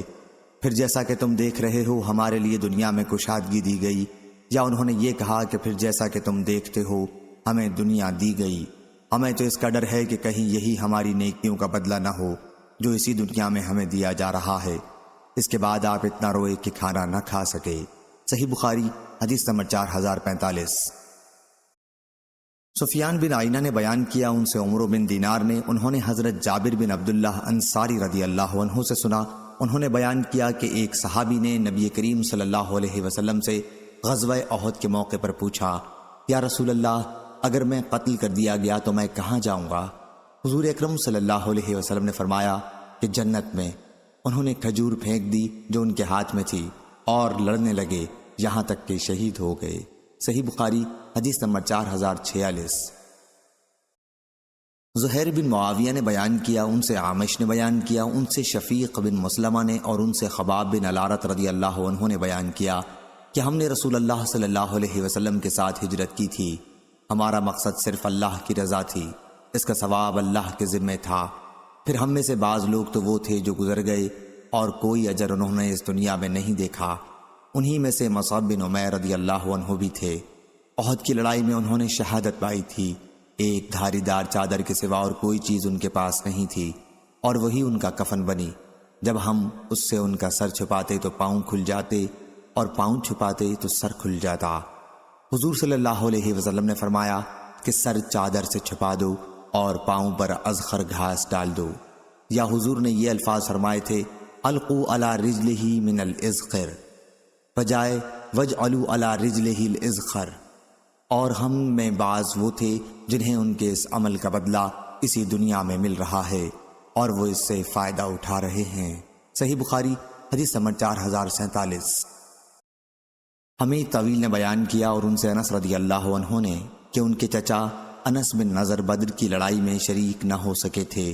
پھر انہوں نے کہا کہ میں نبی کریم صلی اللہ علیہ وسلم کے ساتھ پہلی ہی لڑائی میں غیر حاضر رہا، اگر حضور صلی اللہ علیہ وسلم کے ساتھ اللہ تعالیٰ نے مجھے کسی اور لڑائی میں شرکت کا موقع دیا تو اللہ دیکھے گا کہ میں کتنی بے جگری سے لڑتا ہوں۔ پھر غزوہ احد کے موقع پر جب مسلمانوں کی جماعت میں افراتفری پیدا ہوئی تو انہوں نے کہا اے اللہ، مسلمانوں نے آج جو کچھ کیا میں تیرے حضور میں اس کے لیے معذرت خواہ ہوں، اور مشرکین نے جو کچھ کیا میں تیرے حضور میں اس سے اپنی بیزاری ظاہر کرتا ہوں۔ پھر وہ اپنی تلوار لے کر آگے بڑھے، راستے میں حضرت سعد بن معاذ رضی اللہ عنہ سے ملاقات ہوئی تو انہوں نے ان سے کہا سعد کہاں جا رہے ہو؟ میں تو احد پہاڑی کے دامن میں جنت کی خوشبو سونگھ رہا ہوں۔ اس کے بعد وہ آگے بڑھے اور شہید کر دیے گئے۔ ان کی لاش پہچانی نہیں جا رہی تھی، آخر ان کی بہن نے ایک تل یا ان کی انگلیوں کے پور سے ان کی لاش کو پہچانا۔ ان کو 80 پر کئی زخم بھالے اور تلوار اور تیروں کے لگے تھے۔ صحیح بخاری حدیث نمبر 4048۔ موسیٰ بن اسماعیل نے بیان کیا، انہوں نے کہا ہم سے ابراہیم بن سعد نے بیان کیا، ان سے ابن شہاب نے بیان کیا، انہیں خارجہ بن زید بن ثابت نے خبر دی اور انہوں نے زید بن ثابت رضی اللہ عنہ سے سنا۔ وہ بیان کرتے تھے کہ جب ہم قرآن مجید کو لکھنے لگے تو مجھے سورہ احزاب کی ایک آیت لکھی ہوئی نہیں ملی۔ میں نے رسول اللہ صلی اللہ علیہ وسلم کو اس کی تلاوت کرتے بارہا سنا تھا۔ پھر جب ہم نے اس کی تلاش کی تو وہ آیت خزیمہ بن ثابت انصاری رضی اللہ عنہ کے پاس ہمیں ملی۔ آیت یہ تھی، من المؤمنین رجال صدقوا ما عاہد اللہ علیہ فمنہم من قضى نجبہ ومنہم من ينتظر۔ پھر ہم نے اس آیت کو اس کی صورت میں قرآن مجید میں ملا دیا۔ صحیح بخاری حدیث نمبر 4049۔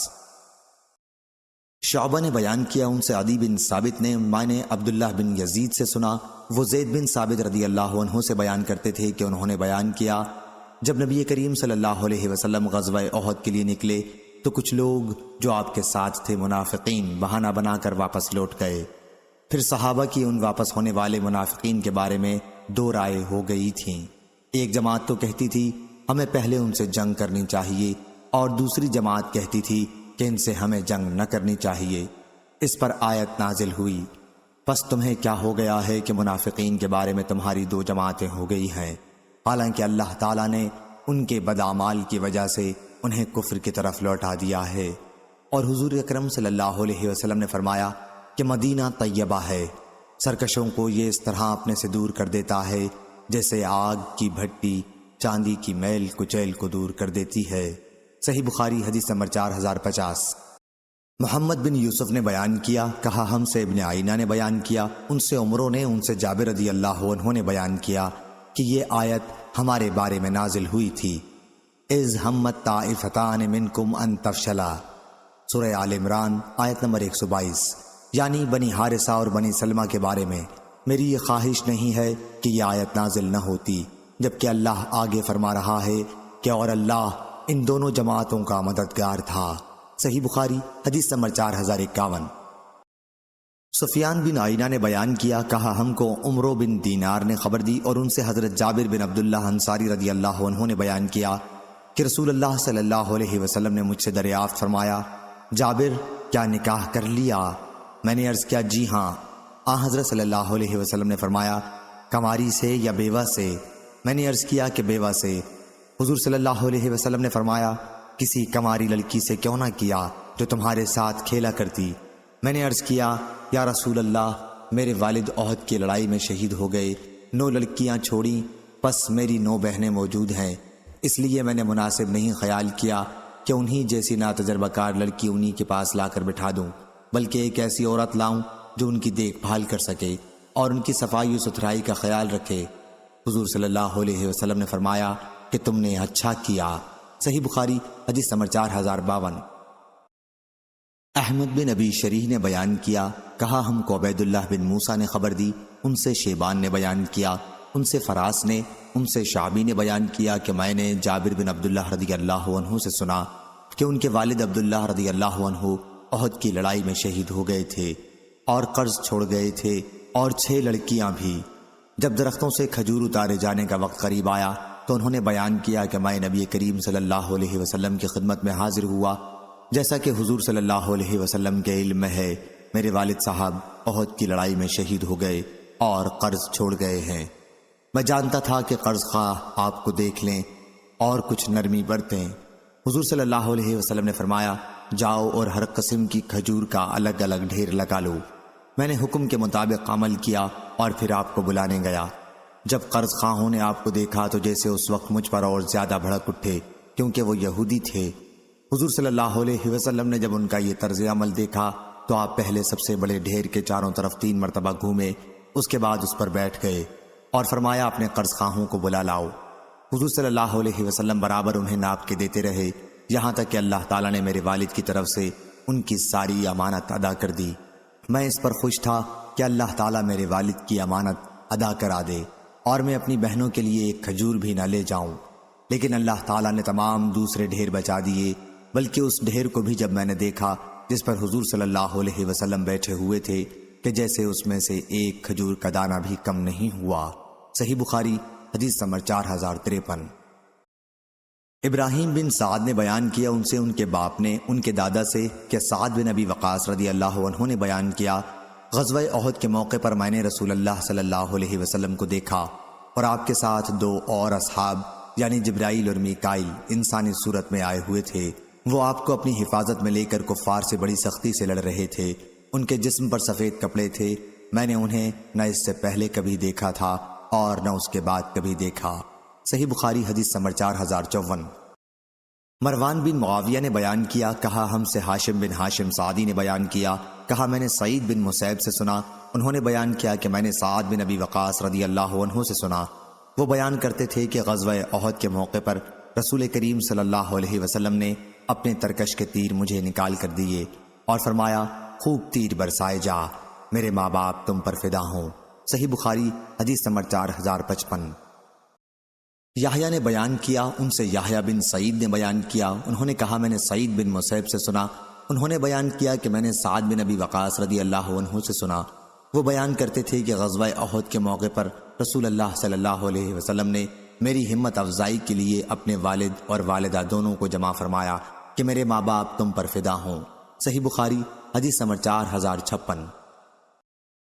لیث بن سعد نے بیان کیا، ان سے یحییٰ بن کثیر نے بیان کیا، ان سے عبداللہ بن المسیب نے انہوں نے بیان کیا کہ سعد بن ابی وقاص رضی اللہ عنہ نے بیان کیا، رسول کریم صلی اللہ علیہ وسلم نے غزوہ احد کے موقع پر میری ہمت بڑھانے کے لیے اپنے والد اور والدہ دونوں کو جمع فرمایا۔ ان کی مراد آپ صلی اللہ علیہ وسلم کے اس ارشاد سے تھی جو آپ نے اس وقت فرمایا تھا جب وہ جنگ کر رہے تھے کہ میرے ماں باپ تم پر قربان ہوں۔ صحیح بخاری حدیث نمبر 4057۔ ابو نعیم نے بیان کیا، کہا ہم سے مسعر نے بیان کیا، ان سے سعد نے، ان سے ابن شداد نے بیان کیا، انہوں نے حضرت علی رضی اللہ عنہ سے سنا۔ وہ بیان کرتے تھے کہ حضرت سعد رضی اللہ عنہ کے سوا میں نے نبی کریم صلی اللہ علیہ وسلم سے نہیں سنا کہ آپ صلی اللہ علیہ وسلم اس کے لیے دعا میں ماں باپ دونوں کو بائیں طور جمع کر رہے ہوں۔ صحیح بخاری حدیث نمبر 4058۔ یسرا بن صفان نے بیان کیا، کہا ہم سے ابراہیم نے بیان کیا، ان سے ان کے والد نے، ان سے عبداللہ بن شداد نے اور ان سے حضرت علی رضی اللہ عنہ نے بیان کیا کہ سعد بن مالک کے سوا میں نے اور کسی کے لیے نبی کریم صلی اللہ علیہ وسلم کو اپنے والدین کا ایک ساتھ ذکر کرتے نہیں سنا۔ میں نے خود سنا کہ احد کے دن آپ فرما رہے تھے، سعد خوب تیر برساؤ، میرے باپ اور ماں تم پر قربان ہوں۔ صحیح بخاری حدیث نمبر 4059۔ موسیٰ بن اسماعیل نے بیان کیا، ان سے معتمر نے، ان سے ان کے والد نے بیان کیا کہ ابو عثمان بیان کرتے تھے کہ ان غزوات میں سے جن میں نبی کریم صلی اللہ علیہ وسلم نے کفار سے قتال کیا، بعض غزوہ احد میں ایک موقع پر آپ کے ساتھ طلحہ اور سعد کے سوا اور کوئی باقی نہیں رہ گیا تھا۔ ابو عثمان نے یہ بات حضرت طلحہ اور سعد رضی اللہ عنہ سے روایت کی تھی۔ صحیح بخاری حدیث نمبر 4060 4061۔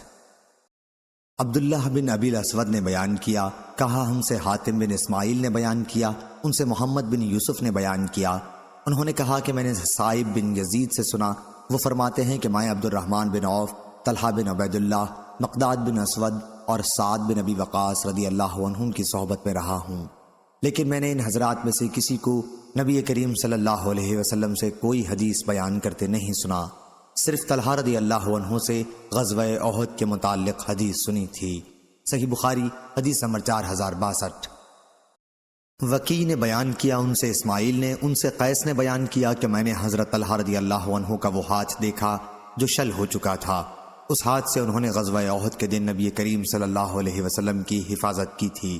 صحیح بخاری حدیث نمبر 4063۔ عبد الوارث نے بیان کیا، ان سے عبد العزیز نے بیان کیا اور ان سے حضرت انس رضی اللہ عنہ نے بیان کیا کہ غزوہ احد میں جب مسلمان نبی کریم صلی اللہ علیہ وسلم کے پاس سے منتشر ہو کر پسپا ہوئے تو حضرت ابو طلحہ رضی اللہ عنہ حضور اکرم صلی اللہ علیہ وسلم کی اپنے چمڑے کی ڈھال سے حفاظت کر رہے تھے۔ ابو طلحہ رضی اللہ عنہ بڑے تیر انداز تھے اور کمان خوب کھینچ کر تیر چلایا کرتے تھے۔ اس دن انہوں نے 2 یا 3 کمانیں توڑ دی تھیں۔ مسلمانوں سے کوئی اگر تیر کا ترکش لیے گزرتا تو حضور صلی اللہ علیہ وسلم ان سے فرماتے، یہ تیر ابو طلحہ رضی اللہ عنہ کے لیے یہیں رکھتے جاؤ۔ انس رضی اللہ عنہ نے بیان کیا کہ حضور اکرم صلی اللہ علیہ وسلم مشرکین کو دیکھنے کے لیے سر اٹھا کر جھانکتے تو ابو طلحہ رضی اللہ عنہ عرض کرتے، میرے ماں باپ آپ پر فدا ہوں، سر مبارک اوپر نہ اٹھائیے، کہیں ایسا نہ ہو کہ ادھر سے کوئی تیر حضور صلی اللہ علیہ وسلم کو آ کر لگ جائے۔ میری گردن آپ سے پہلے ہے، اور میں نے دیکھا کہ جنگ میں حضرت عائشہ بنت ابی بکر اور انس رضی اللہ عنہ کی والدہ ام سلیم اپنے کپڑے اٹھائے ہوئے ہیں کہ ان کی پنڈلیاں نظر آ رہی تھیں، اور مشکیزیں اپنی پیٹھوں پر لیے دوڑ رہی ہیں اور اس کا پانی زخمی مسلمانوں کو پلا رہی ہیں۔ پھر جب اس کا پانی ختم ہو جاتا ہے تو واپس آتی ہیں اور مشک بھر کر پھر لے جاتی ہیں اور مسلمانوں کو پانی پلاتی ہیں۔ اس دن ابو طلحہ رضی اللہ عنہ کے ہاتھ سے 2 یا 3 مرتبہ تلوار گر گئی تھی۔ صحیح بخاری حدیث نمبر 4064۔ عبداللہ بن سعید نے بیان کیا، کہا ہم سے ابو اسامہ نے بیان کیا، ان سے ہشام بن عروہ نے، ان سے ان کے والد عروہ نے، اور ان سے حضرت عائشہ رضی اللہ عنہا نے بیان کیا کہ شروع جنگ احد میں پہلے مشرکین شکست کھا گئے تھے، لیکن ابلیس اللہ کی اس پر لعنت ہو دھوکہ دینے کے لیے پکارنے لگا، اے عباد اللہ مسلمانوں، اپنے پیچھے والوں سے خبردار ہو جاؤ۔ اس پر آگے جو مسلمان تھے وہ لوٹ پڑے اور اپنے پیچھے والوں سے بھڑ گئے۔ حضرت حذیفہ بن یمان رضی اللہ عنہ نے جو دیکھا تو ان کے والد حضرت یمان رضی اللہ عنہ انہی میں ہیں جنہیں مسلمان اپنا دشمن مشرک سمجھ کر مار رہے تھے۔ وہ کہنے لگے، مسلمانوں یہ تو میرے والد ہیں۔ میرے والد عروہ نے بیان کیا کہ حضرت عائشہ رضی اللہ عنہا نے کہا، پس اللہ کی قسم انہوں نے ان کو اس وقت تک نہیں چھوڑا جب تک قتل نہ کر لیا۔ حضرت حذیفہ رضی اللہ عنہ نے صرف اتنا کہا کہ اللہ مسلمانوں کی غلطی معاف کرے۔ عروہ نے بیان کیا کہ اس کے بعد حضرت حذیفہ رضی اللہ عنہ برابر مغفرت کی دعا کرتے رہے یہاں تک کہ وہ اللہ سے جا ملے۔ بصرت یعنی میں دل کی آنکھوں سے کام کو سمجھتا ہوں، اور ابصرت آنکھوں سے دیکھنے کے لیے استعمال ہوتا ہے۔ یہ بھی کہا گیا ہے کہ بصرت اور ابصرت کے ایک ہی معنی ہیں، ابصرت دل کی آنکھوں سے دیکھنا ہے اور ابصرت ظاہر کی آنکھوں سے دیکھنا مراد ہے۔ صحیح بخاری حدیث نمبر 4065۔ ابو حمزہ نے خبر دی، ان سے عثمان بن موہب نے بیان کیا کہ ایک صاحب بیت اللہ کے حج کے لیے آئے تھے، دیکھا کہ کچھ لوگ بیٹھے ہوئے ہیں، پوچھا کہ یہ بیٹھے ہوئے کون لوگ ہیں؟ لوگوں نے بتایا کہ یہ قریش ہیں۔ پوچھا کہ ان میں شیخ کون ہیں؟ بتایا کہ ابن عمر رضی اللہ عنہ۔ وہ صاحب ابن عمر رضی اللہ عنہ کے پاس آئے اور ان سے کہا کہ میں آپ سے ایک بات پوچھتا ہوں، آپ مجھ سے واقعات صحیح بیان کر دیجئے۔ اس گھر کی حرمت کی قسم دے کر میں آپ سے پوچھتا ہوں کہ آپ کو معلوم ہے کہ عثمان رضی اللہ عنہ نے غزوہ احد کے موقع پر پسپائی اختیار کی تھی؟ انہوں نے کہا ہاں صحیح ہے۔ انہوں نے پوچھا آپ کو یہ بھی معلوم ہے کہ عثمان رضی اللہ عنہ بدر کی لڑائی میں شریک نہیں تھے؟ کہا کہ ہاں۔ اور آپ کو یہ بھی معلوم ہے کہ وہ بیعت رضوان صلح حدیبیہ میں بھی پیچھے رہ گئے تھے اور حاضر نہ ہو سکے تھے؟ انہوں نے کہا کہ ہاں یہ بھی صحیح ہے۔ اس پر ان صاحب نے مارے خوشی کہ اللہ اکبر کہا، لیکن ابن عمر رضی اللہ عنہ نے کہا یہاں آؤ میں تمہیں بتاؤں گا، اور جو سوالات تم نے کیے ہیں ان کی میں تمہارے سامنے تفصیل بیان کر دوں گا۔ احد کی لڑائی میں فرار سے متعلق جو تم نے کہا تو میں گواہی دیتا ہوں کہ اللہ تعالیٰ نے ان کی غلطی معاف کر دی ہے۔ بدر کی لڑائی میں ان کے نہ ہونے کے متعلق جو تم نے کہا تو اس کی وجہ یہ تھی کہ ان کے نکاح میں رسول اللہ کی صاحبزادی رقیہ رضی اللہ عنہا تھیں اور وہ بیمار تھیں۔ آپ نے فرمایا تھا کہ تمہیں اس شخص کے برابر ثواب ملے گا جو بدر کی لڑائی میں شریک ہوگا، اور اسی کے برابر مال غنیمت سے حصہ بھی ملے گا۔ بیعت رضوان میں ان کی عدم شرکت کا جہاں تک سوال ہے تو وادی مکہ میں عثمان بن عفان رضی اللہ عنہ سے زیادہ کوئی شخص ہر دل عزیز ہوتا تو حضور صلی اللہ علیہ وسلم ان کے بجائے اسی کو بھیجتے، اس لیے حضرت عثمان رضی اللہ عنہ کو وہاں بھیجنا پڑا، اور بیعت رضوان اس وقت ہوئی جب وہ مکے میں تھے بیعت لیتے ہوئے۔ حضرت صلی اللہ علیہ وسلم نے اپنے داہنے ہاتھ کو اٹھا کر فرمایا یہ عثمان رضی اللہ عنہ کا ہاتھ ہے، اور اسے اپنے بائیں ہاتھ پر مار کر فرمایا کہ یہ بیعت عثمان رضی اللہ عنہ کی طرف سے ہے، اب جا سکتے ہو، البتہ میری باتوں کو یاد رکھنا۔ صحیح بخاری حدیث نمبر 4066۔ عمر بن خالد نے بیان کیا، کہا ہم سے زہیر نے بیان کیا، کہا ہم سے ابو اسحاق نے بیان کیا، کہا کہ میں نے حضرت براء بن عازب رضی اللہ عنہ سے سنا، انہوں نے بیان کیا کہ غزوہ احد کے موقع پر رسول کریم صلی اللہ علیہ وسلم نے تیر اندازوں کے پیدل دستے کا امیر عبداللہ بن جبیر رضی اللہ عنہ کو بنایا تھا، لیکن وہ لوگ شکست خوردہ ہو کر آئے۔ آیت والرسول یدعوکم فی اخرکم انہی کے بارے میں نازل ہوئی تھی، اور یہ ہزیمت اس وقت پیش آئی جبکہ رسول اللہ صلی اللہ علیہ وسلم ان کو پیچھے سے پکار رہے تھے۔ صحیح بخاری حدیث نمبر 4067۔ یزید بن زری نے بیان کیا، ان سے سعید نے بیان کیا، انہوں نے قتادہ سے سنا اور ان سے انس رضی اللہ عنہ نے اور ان سے ابو طلحہ رضی اللہ عنہ نے بیان کیا کہ میں ان لوگوں میں تھا جنہیں غزوہ احد کے موقع پر اونگ نے آ گھیرا تھا، اور اسی حالت میں میری تلوار کئی مرتبہ ہاتھ سے چھوٹ کر بے اختیار گر پڑی تھی۔ میں اسے اٹھا لیتا، پھر گر جاتی، اور میں اسے پھر اٹھا لیتا۔ صحیح بخاری حدیث نمبر 4068۔ عبداللہ نے خبر دی، کہا ہم کو معمر نے خبر دی، انہیں زہری نے، انہیں سالم نے اپنے والد عبداللہ بن عمر رضی اللہ عنہ سے کہ انہوں نے رسول اللہ صلی اللہ علیہ وسلم سے سنا جب آن حضرت صلی اللہ علیہ وسلم فجر کی آخری رکعت کی رکوع سے سر مبارک اٹھاتے تو یہ دعا کرتے، اے اللہ فلاں فلاں اور فلاں، یعنی صفوان بن امیہ، سہیل بن عمرو اور حارث بن حشام کو اپنی رحمت سے دور کر دے۔ یہ دعا آپ سمع اللہ لمن حمدہ ربنا لک الحمد کے بعد کرتے تھے۔ اس پر اللہ تعالیٰ نے آیت لیس لک من الامر شیء فانہم ظالمون آل عمران آیت نمبر 128 تک نازل کی۔ صحیح بخاری حدیث نمبر 4069۔ حنظلہ بن ابی سفیان سے روایت ہے، انہوں نے بیان کیا کہ میں نے سالم بن عبداللہ سے سنا، وہ بیان کرتے تھے کہ رسول اللہ صلی اللہ علیہ وسلم صفوان بن امیہ، سہیل بن عمرو اور حارث بن حشام کے لیے بد دعا کرتے تھے۔ اس پر یہ آیت لیس لک من الامر شیء سے فانہم ظالمون تک نازل ہوئی۔ صحیح بخاری حدیث نمبر 4070۔ لیث نے بیان کیا، ان سے یونس نے بیان کیا، ان سے ابن شہاب نے بیان کیا کہ ثعلبہ بن ابی مالک نے بیان کیا کہ حضرت عمر بن خطاب رضی اللہ عنہ نے مدینہ کی خواتین میں چادریں تقسیم کروائیں۔ ایک عمدہ قسم کی چادر باقی بچ گئی تو ایک صاحب نے جو وہیں موجود تھے عرض کیا، یا امیر المومنین، یہ چادر رسول اللہ صلی اللہ علیہ وسلم کے نواسی کو دے دیجئے جو آپ کے نکاح میں ہے۔ ان کا اشارہ حضرت ام کلثوم بنت علی رضی اللہ عنہ کی طرف تھا، لیکن حضرت عمر رضی اللہ عنہ بولے کہ حضرت ام سلیط رضی اللہ عنہ ان سے زیادہ مستحق ہیں۔ حضرت ام سلیط رضی اللہ عنہ کا تعلق قبیلہ انصار سے تھا اور انہوں نے رسول اللہ صلی اللہ علیہ وسلم سے بیعت کی تھی۔ حضرت عمر رضی اللہ عنہ نے کہا کہ غزوہ احد میں وہ ہمارے لیے پانی کی مشک بھر کر لاتی تھی۔ صحیح بخاری حدیث نمبر 4071۔ عبدالعزیز بن عبداللہ بن ابی سلمہ نے بیان کیا، ان سے عبداللہ بن فضل نے، ان سے سلیمان بن یسار نے، ان سے جعفر بن عمرو بن امیہ زمری رضی اللہ عنہ نے بیان کیا کہ میں عبید اللہ بن عدی بن خیار رضی اللہ عنہ کے ساتھ روانہ ہوا، اور جب حمص پہنچے تو مجھ سے عبید اللہ رضی اللہ عنہ نے کہا، آپ کو وحشی ابن حرب ابشی جس نے غزوہ احد میں حمزہ رضی اللہ عنہ کو قتل کیا اور ہندہ زوجہ ابو سفیان نے ان کی لاش کا مسئلہ کیا تھا سے تعارف ہے، ہم چل کے ان سے حمزہ رضی اللہ عنہ کی شہادت کے بارے میں معلوم کرتے ہیں۔ میں نے کہا کہ ٹھیک ہے، ضرور چلو۔ وحشی حمص میں موجود تھا، چنانچہ ہم نے لوگوں سے ان کے بارے میں معلوم کیا تو ہمیں بتایا گیا کہ وہ اپنے مکان کے سائے میں بیٹھے ہوئے ہیں جیسے کوئی بڑا سا کپا ہو۔ انہوں نے بیان کیا کہ پھر ہم ان کے پاس آئے اور تھوڑی دیر ان کے پاس کھڑے رہے، پھر سلام کیا تو انہوں نے سلام کا جواب دیا۔ بیان کیا کہ عبید اللہ نے اپنے امامہ کو جسم پر اس طرح لپیٹ رکھا تھا کہ وحشی صرف ان کی آنکھیں اور پاؤں دیکھ سکتے تھے۔ عبید اللہ نے پوچھا، اے وحشی، کیا تم نے مجھے پہچانا؟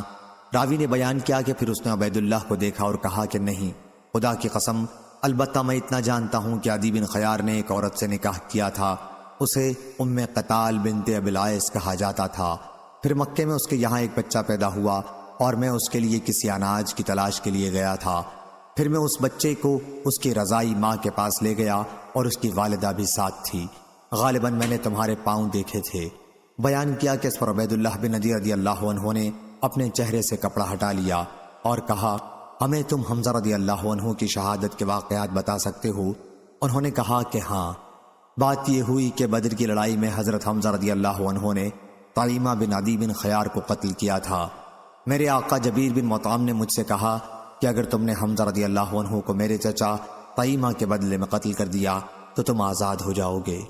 انہوں نے بتایا کہ پھر جب قریش عینین کی جنگ کے لیے نکلے، عینین احد کی ایک پہاڑی ہے اور اس کے اور احد کے درمیان ایک وادی حائل ہے، تو میں بھی ان کے ساتھ جنگ کے ارادے سے ہو لیا۔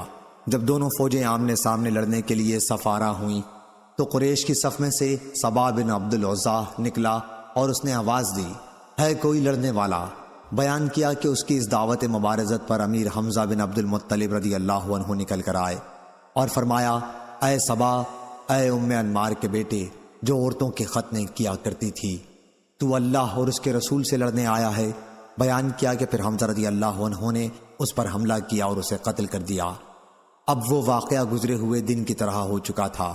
وحشی نے بیان کیا کہ ادھر میں ایک چٹان کے نیچے حمزہ رضی اللہ عنہ کی طاق میں تھا، اور جو ہی وہ مجھ سے قریب ہوئے میں نے ان پر اپنا چھوٹا نیزہ پھینک کر مارا۔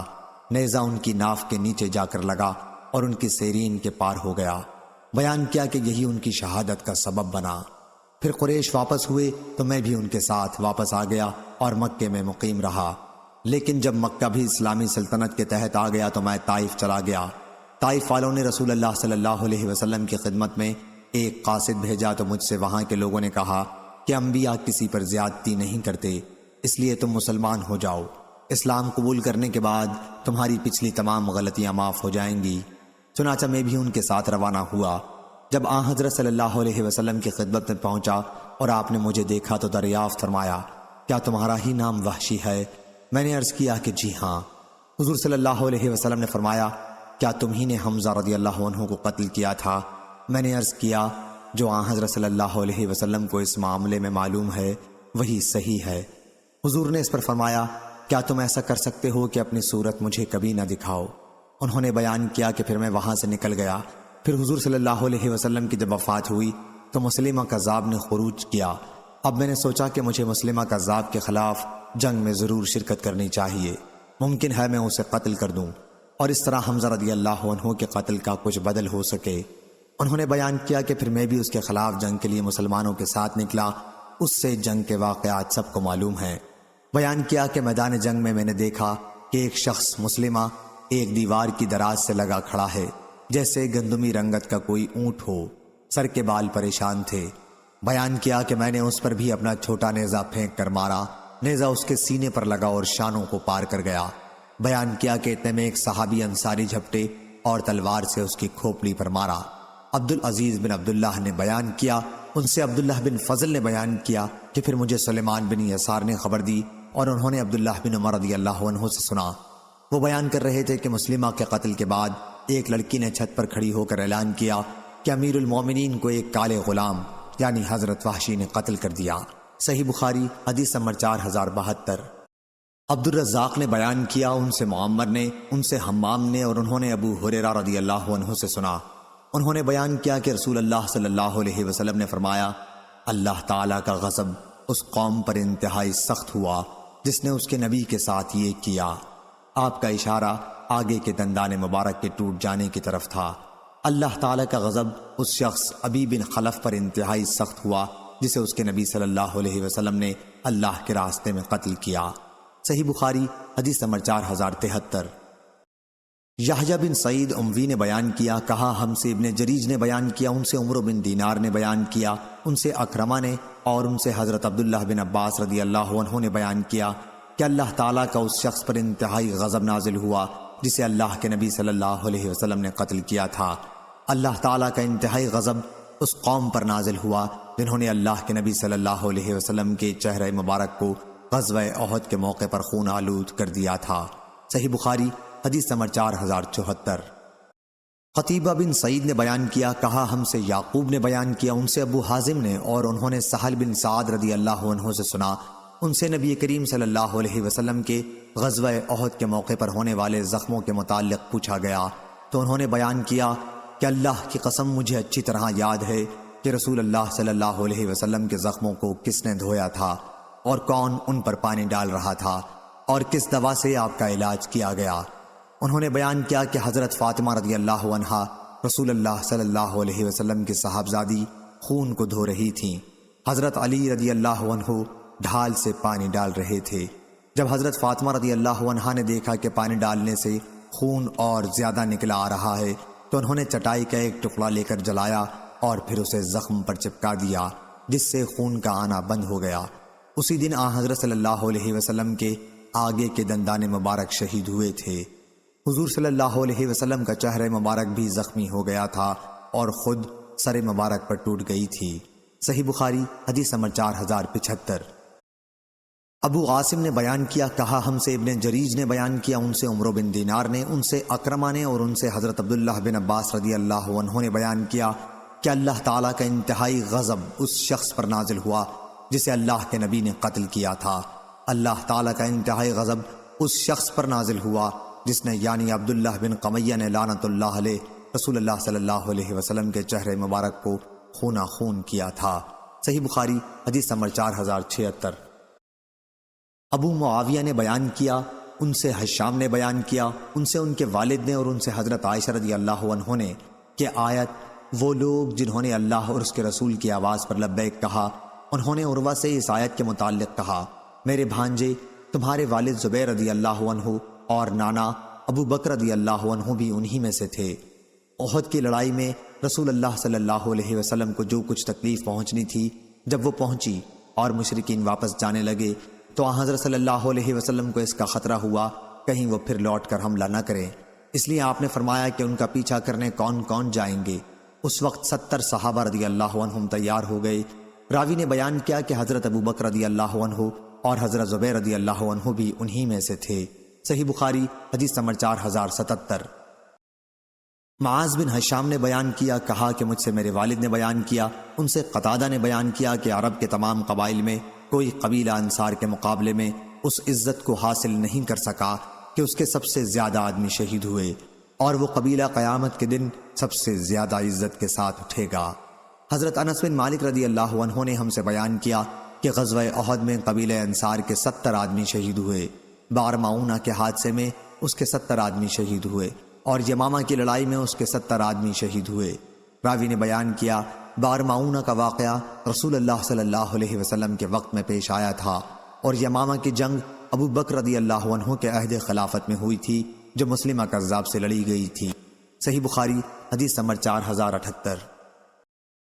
لیث نے بیان کیا، ان سے ابن شہاب نے، ان سے عبد الرحمن بن کعب بن مالک نے، اور انہیں حضرت جابر بن عبداللہ نے خبر دی کہ رسول اللہ صلی اللہ علیہ وسلم نے احد کے شہداء کو ایک ہی کپڑے میں دو کو کفن دیا، اور آپ دریافت فرماتے کہ ان میں قرآن کا عالم سب سے زیادہ کون ہے؟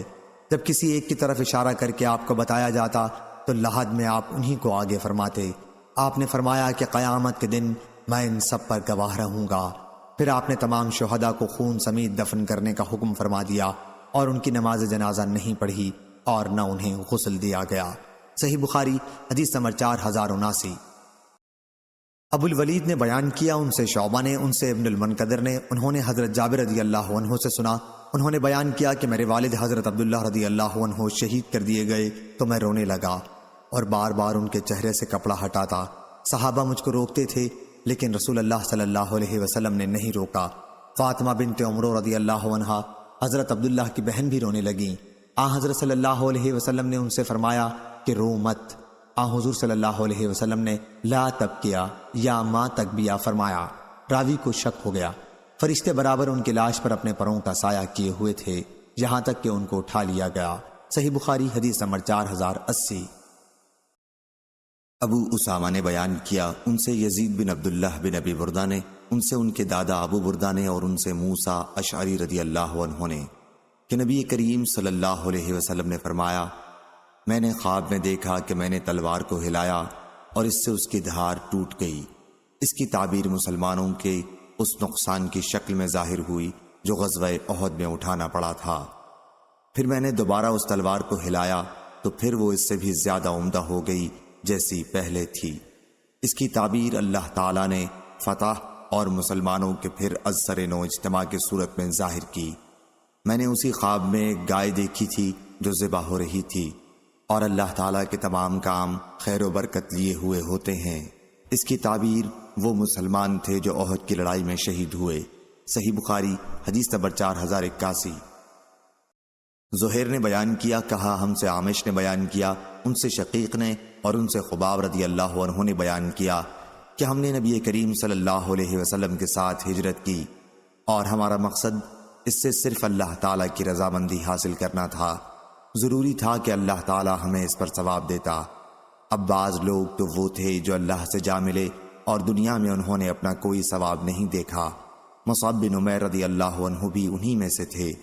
غزوہ احد میں انہوں نے شہادت پائی اور ایک چادر کے سوا اور کوئی چیز انہوں نے نہیں چھوڑی۔ اس چادر سے کفن دیتے وقت جب ہم ان کا سر چھپاتے تو پاؤں کھل جاتا اور پاؤں چھپاتے تو سر کھل جاتا تھا۔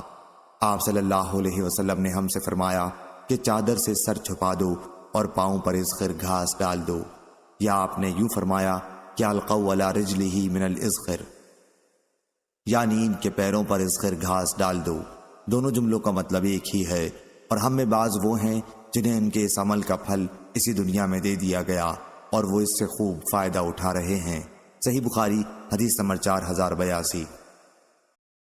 نصر بن علی نے بیان کیا، کہا کہ مجھے میرے والد نے خبر دی، انہیں قرہ بن خالد نے، انہیں قتادہ نے، اور انہوں نے حضرت انس رضی اللہ عنہ سے سنا کہ نبی کریم صلی اللہ علیہ وسلم نے فرمایا، احد پہاڑ ہم سے محبت رکھتا ہے اور ہم اس سے محبت رکھتے ہیں۔ صحیح بخاری حدیث نمبر 4083۔ امام مالک نے خبر دی، انہیں مطلب کے غلام عمرو بن ابی عمرو نے، اور انہیں انس بن مالک رضی اللہ عنہ نے، کہ رسول اللہ صلی اللہ علیہ وسلم کو خیبر سے واپس ہوتے ہوئے احد پہاڑ دکھائی دیا تو آپ نے فرمایا، یہ پہاڑ ہم سے محبت رکھتا ہے اور ہم اس سے محبت رکھتے ہیں۔ اے اللہ، ابراہیم علیہ السلام نے مکہ کو حرمت والا شہر قرار دیا تھا، اور میں ان دو پتھریلے میدانوں کے درمیان علاقے مدینہ منورہ کو حرمت والا شہر قرار دیتا ہوں۔ صحیح بخاری حدیث نمبر 4084۔ لیث بن سعد نے بیان کیا، ان سے یزید بن ابی حبیب نے، ان سے ابو الخیر نے، اور ان سے حضرت عقبہ بن عامر رضی اللہ عنہ نے، کہ نبی کریم صلی اللہ علیہ وسلم ایک دن باہر تشریف لائے اور شہدائے احد پر نماز جنازہ ادا کی جیسے مردوں پر ادا کی جاتی ہے۔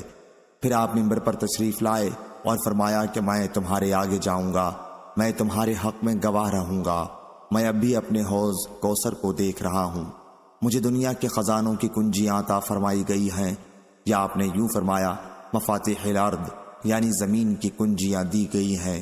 دونوں جملوں کا مطلب ایک ہی ہے۔ خدا کی قسم، میں تمہارے بارے میں اس سے نہیں ڈرتا کہ تم میرے بعد شرک کرنے لگو گے، بلکہ مجھے اس کا ڈر ہے کہ تم دنیا کے لیے حرص کرنے لگو گے۔ صحیح بخاری حدیث نمبر 4085۔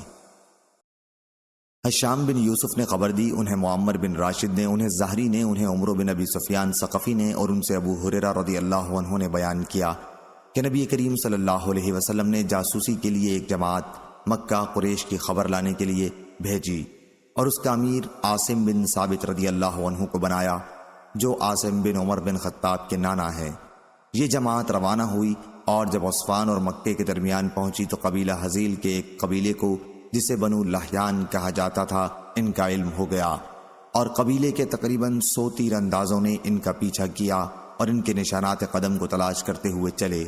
آخر ہر ایک ایسی جگہ پہنچنے میں کامیاب ہو گئے جہاں صحابہ کی اس جماعت نے پڑاؤ کیا تھا۔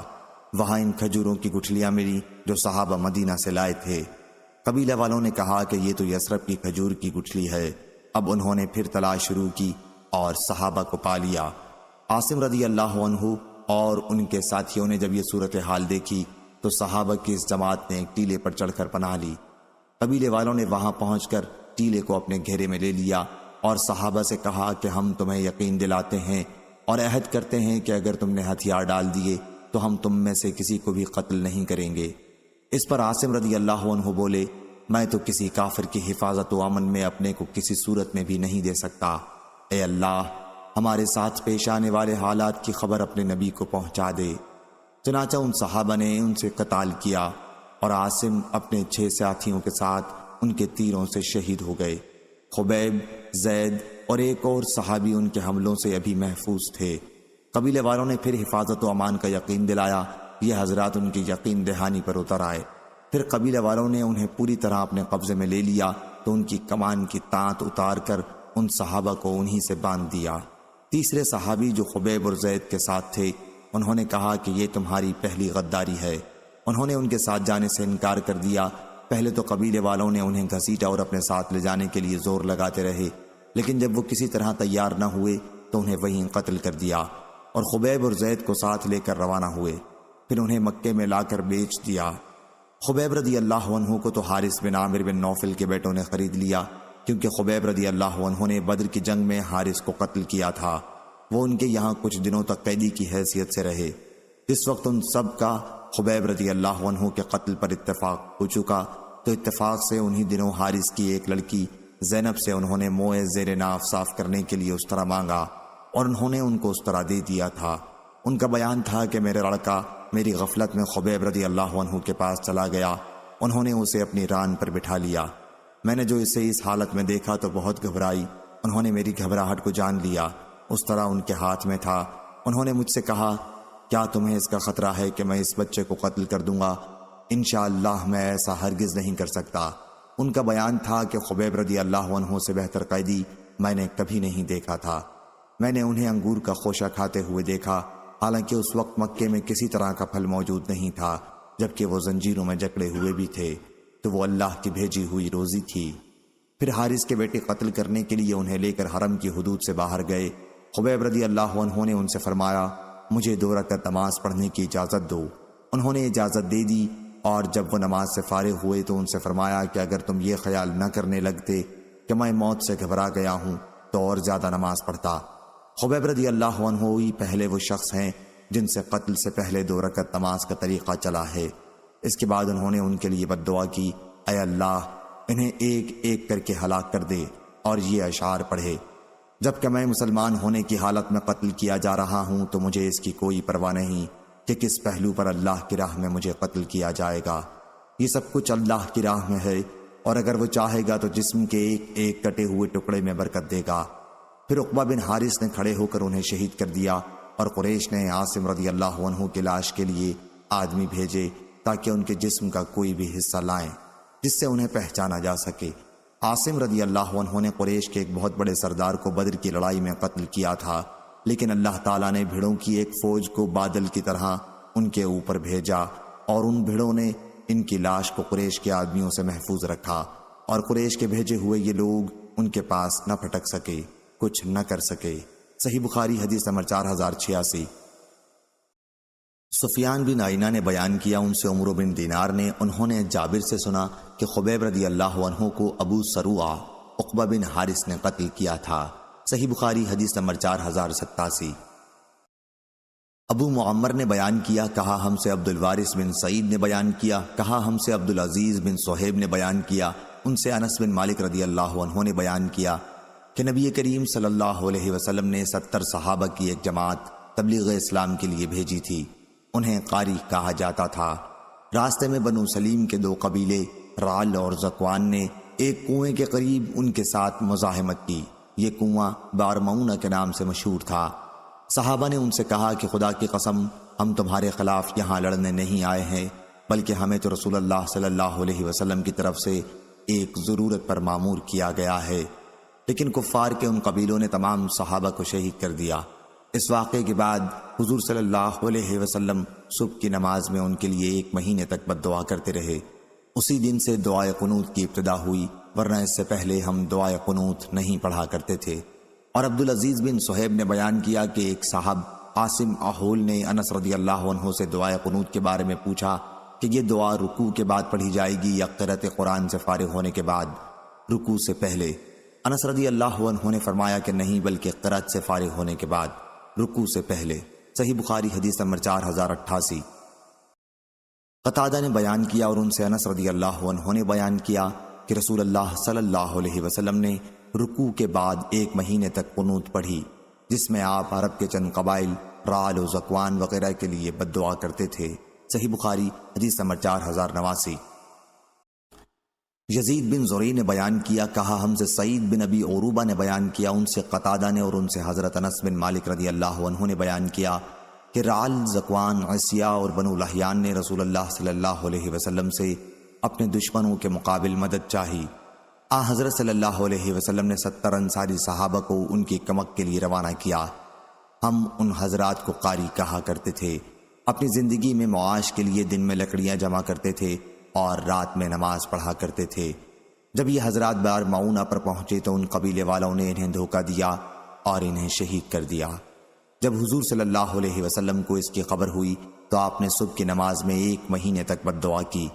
عرب کے انہی چند قبائل رعل، ذکوان، عیسیہ اور بنو لحیان کے لیے انس رضی اللہ عنہ نے بیان کیا کہ ان صحابہ کے بارے میں قرآن میں آیت نازل ہوئی اور ہم اس کی تلاوت کرتے تھے، پھر وہ آیت منسوخ ہو گئی۔ آیت کا ترجمہ: ہماری طرف سے ہماری قوم مسلمانوں کو خبر پہنچا دو کہ ہم اپنے رب کے پاس آ گئے ہیں، ہمارا رب ہم سے راضی ہے اور ہمیں بھی اپنی نعمتوں سے اس نے خوش رکھا ہے۔ اور قتادہ سے روایت ہے، ان سے انس بن مالک رضی اللہ عنہ نے بیان کیا کہ نبی کریم صلی اللہ علیہ وسلم نے 1 مہینے تک صبح کی نماز میں عرب کے چند قبائل یعنی رعل، ذکوان، اسیہ اور بنی لحیان کے لیے بد دعا کی تھی۔ خلیفہ بن خیاط امام بخاری کے شیخ نے یہ اضافہ کیا کہ ہم سے یزید بن زری نے بیان کیا، کہا ہم سے سعید بن ابی عروبہ نے بیان کیا، ان سے قتادہ نے کہ ہم سے انس رضی اللہ عنہ نے، یہ 70 صحابہ قبیلہ انصار سے تھے اور انہیں بارمونہ کے پاس شہید کر دیا گیا تھا۔ صحیح بخاری حدیث نمبر 4090۔ حمام بن یحییٰ نے بیان کیا، ان سے اسحاق بن عبداللہ بن ابی طلحہ نے بیان کیا اور ان سے انس رضی اللہ عنہ نے بیان کیا کہ نبی کریم صلی اللہ علیہ وسلم نے ان کے ماموں ام سلیم انس کی والدہ کے بھائی کو بھی ان 70 سواروں کے ساتھ بھیجا تھا۔ اس کی وجہ یہ ہوئی تھی کہ مشرکوں کے سردار عامر بن طفیل نے حضور اکرم صلی اللہ علیہ وسلم کے سامنے شرارت اور تکبر کی راہ سے 3 صورتیں رکھی تھیں۔ اس نے کہا کہ یا تو یہ کیجئے کہ دیہاتی آبادی پر آپ کی حکومت ہو اور شہری آبادی پر میری ہو، یا پھر مجھے آپ کا جانشین مقرر کیا جائے، ورنہ پھر میں ہزاروں غطفانیوں کو لے کر آپ پر چڑھائی کر دوں گا۔ اس پر حضور صلی اللہ علیہ وسلم نے اس کے لیے بد دعا کی اور ام فلاں کے گھر میں وہ مرض طاعون میں گرفتار ہوا۔ کہنے لگا کہ اس فلاں عورت کے گھر کی جوان اونٹ کی طرح مجھے بھی غدود نکل آیا ہے، میرا گھوڑا لاؤ۔ چنانچہ وہ اپنے گھوڑے کی پشت پر ہی مر گیا۔ بہرحال ام سلیم کے بھائی حرام بن ملحان، ایک اور صحابی جو لنگڑے تھے، اور تیسرے صحابی جن کا تعلق بنی فلاں سے تھا، آگے بڑھے۔ حرام نے اپنے دونوں ساتھیوں سے بنو عامر تک پہنچ کر پہلے ہی کہہ دیا کہ تم دونوں میرے قریب ہی کہیں رہنا، میں ان کے پاس پہلے جاتا ہوں، اگر انہوں نے مجھے امن دے دیا تو تم لوگ قریب ہی ہو، اور اگر مجھے انہوں نے قتل کر دیا تو آپ حضرات اپنے ساتھیوں کے پاس چلے جائیں۔ چنانچہ قبیلے میں پہنچ کر انہوں نے ان سے کہا، کیا تم مجھے امان دیتے ہو کہ میں رسول اللہ صلی اللہ علیہ وسلم کا پیغام تمہیں پہنچا دوں؟ پھر وہ حضور صلی اللہ علیہ وسلم کا پیغام انہیں پہنچانے لگے تو قبیلے والوں نے ایک شخص کو اشارہ کیا اور اس نے پیچھے سے آ کر ان پر نیزے سے وار کیا۔ حمام نے بیان کیا، میرا خیال ہے کہ نیزہ آر پار ہو گیا تھا۔ حرام کی زبان سے اس وقت نکلا، اللہ اکبر، کعبے کی رب کی قسم، میں نے تو اپنی مراد حاصل کر لی۔ اس کے بعد ان میں سے ایک صحابی کو بھی مشرکین نے پکڑ لیا جو حرام کے ساتھ تھے اور انہیں بھی شہید کر دیا۔ پھر اس مہم کے تمام صحابہ کو شہید کر دیا، صرف لنگڑے صحابی بچ نکلنے میں کامیاب ہو گئے۔ وہ پہاڑ کی چوٹی پر چڑھ گئے تھے۔ ان شہداء کی شان میں اللہ تعالیٰ نے آیت نازل فرمائی، بعد میں وہ آیت منسوخ ہو گئی تھی۔ آیت یہ تھی، انا قد لقینا ربنا فرضیانا وردانا۔ حضرت صلی اللہ علیہ وسلم نے ان قبائل رعل، ذکوان، بنو لحیان اور اسیہ کے لیے جنہوں نے اللہ اور اس کے رسول کی نافرمانی کی تھی، 30 دن تک صبح کی نماز میں بد دعا کی۔ صحیح بخاری حدیث نمبر 4091۔ حبان نے بیان کیا، کہا ہم کو عبداللہ نے خبر دی، ان کو معمر نے خبر دی، انہوں نے کہا کہ مجھ سے سمامہ بن عبداللہ بن انس نے بیان کیا اور انہوں نے انس بن مالک رضی اللہ عنہ سے سنا۔ وہ بیان کرتے تھے کہ جب حرام بن ملحان کو جو ان کے ماموں تھے بارمعونہ کے موقع پر زخمی کیا گیا تو زخم پر سے خون کو ہاتھ میں لے کر انہوں نے یوں اپنا چہرہ اور سر پر لگا لیا اور کہا، کعبے کے رب کی قسم، میری مراد حاصل ہو گئی۔ صحیح بخاری حدیث نمبر 4092۔ ابو اسامہ نے بیان کیا، ان سے ہشام بن عروہ نے، ان سے ان کے والد نے اور ان سے عائشہ رضی اللہ عنہا نے بیان کیا کہ جب مکے میں مشرک لوگ ابو بکر صدیق رضی اللہ عنہ کو سخت تکلیف دینے لگے تو رسول اللہ صلی اللہ علیہ وسلم سے ابو بکر رضی اللہ عنہ نے بھی اجازت چاہی۔ حضور صلی اللہ علیہ وسلم نے فرمایا کہ ابھی یہیں ٹھہرے رہو۔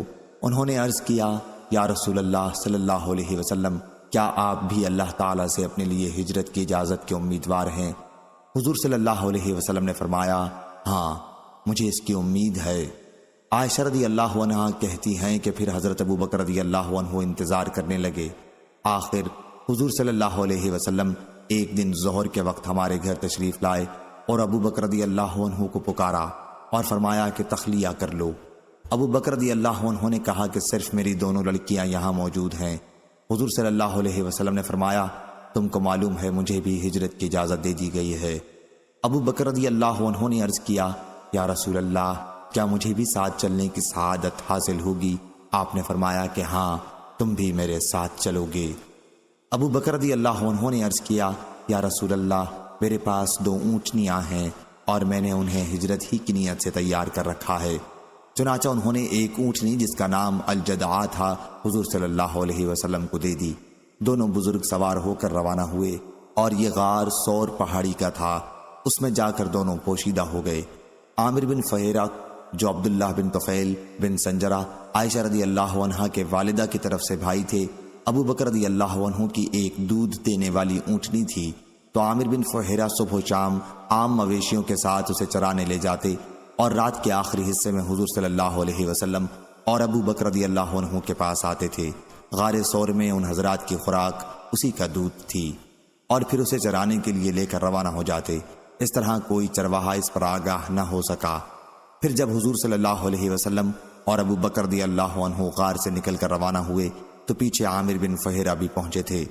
آخر دونوں حضرات مدینہ پہنچ گئے۔ بارمعونہ کے حادثے میں عامر بن فہیرہ بھی شہید ہو گئے تھے۔ ابو اسامہ سے روایت ہے، ان سے ہشام بن عروہ نے بیان کیا، انہیں ان کے والد نے خبر دی۔ انہوں نے بیان کیا کہ جب بارمعونہ کے حادثے میں قاری صحابہ شہید کیے گئے اور عمرو بن امیہ ضمیری قید کیے گئے تو عامر بن طفیل نے ان سے پوچھا کہ یہ کون ہے؟ انہوں نے ایک لاش کی طرف اشارہ کیا۔ عمرو بن امیہ رضی اللہ عنہ نے انہیں بتایا کہ یہ عامر بن فہیرہ رضی اللہ عنہ ہیں۔ اس پر عامر بن طفیل رضی اللہ عنہ نے کہا میں نے دیکھا کہ شہید ہو جانے کے بعد ان کی لاش آسمان کی طرف اٹھا لی گئی۔ میں نے اوپر نظر اٹھائی تو لاش آسمان و زمین کے درمیان لٹک رہی تھی، پھر وہ زمین پر رکھ دی گئی۔ ان شہداء کے متعلق نبی کریم صلی اللہ علیہ وسلم کو حضرت جبریل علیہ السلام نے باذن خدا بتا دیا تھا۔ چنانچہ حضرت صلی اللہ علیہ وسلم نے ان کی شہادت کی خبر صحابہ کو دی اور فرمایا کہ یہ تمہارے ساتھی شہید کر دیے گئے ہیں۔ اور شہادت کے بعد انہوں نے اپنے رب کے حضور میں عرض کی کہ اے ہمارے رب، ہمارے مسلمان بھائیوں کو اس کی اطلاع دے دے کہ ہم تیرے پاس پہنچ کر کس طرح خوش ہیں اور تو بھی ہم سے راضی ہے۔ چنانچہ اللہ تعالیٰ نے قرآن مجید کے ذریعے مسلمانوں کو اس کی اطلاع دے دی۔ اسی حادثے میں عروہ بن اسما بن سلط رضی اللہ عنہ بھی شہید ہوئے تھے۔ پھر زبیر کے بیٹے جب پیدا ہوئے تو ان کا نام عروہ انہی عروہ بن اسما کے نام پر رکھا گیا۔ منذر بن عمرو رضی اللہ عنہ بھی اس حادثے میں شہید ہوئے تھے اور زبیر رضی اللہ عنہ کے دوسرے صاحبزادے کا نام منذر انہی کے نام پر رکھا گیا تھا۔ صحیح بخاری حدیث نمبر 4093۔ عبداللہ بن مبارک نے خبر دی، کہا ہم کو سلیمان تیمی نے خبر دی، انہیں ابو مجلس لاحق بن حمید نے اور ان سے انس بن مالک رضی اللہ عنہ نے بیان کیا کہ رسول اللہ صلی اللہ علیہ وسلم نے 1 مہینے تک رکوع کے بعد دعائے قنوت پڑھی۔ اس دعائے قنوت میں آپ نے رعل اور زکوان نامی قبائل کے لیے بد دعا کی۔ آپ فرماتے تھے کہ قبیلہ عصیہ نے اللہ اور اس کے رسول کی نافرمانی کی۔ صحیح بخاری حدیث نمبر 4094۔ امام مالک نے بیان کیا، ان سے اسحاق بن عبداللہ بن ابی طلحہ نے اور ان سے حضرت انس بن مالک رضی اللہ عنہ نے بیان کیا کہ نبی کریم صلی اللہ علیہ وسلم نے ان لوگوں کے لیے جنہوں نے آپ کے معزز اصحاب قاریوں کو بارمعونہ میں شہید کر دیا تھا 30 دن تک صبح کی نماز میں بد دعا کی تھی۔ آپ قبائل رعال بنو لحیان اور عصیہ کے لیے ان نمازوں میں بد دعا کرتے تھے جنہوں نے اللہ اور اس کے رسول صلی اللہ علیہ وسلم کی نافرمانی کی تھی۔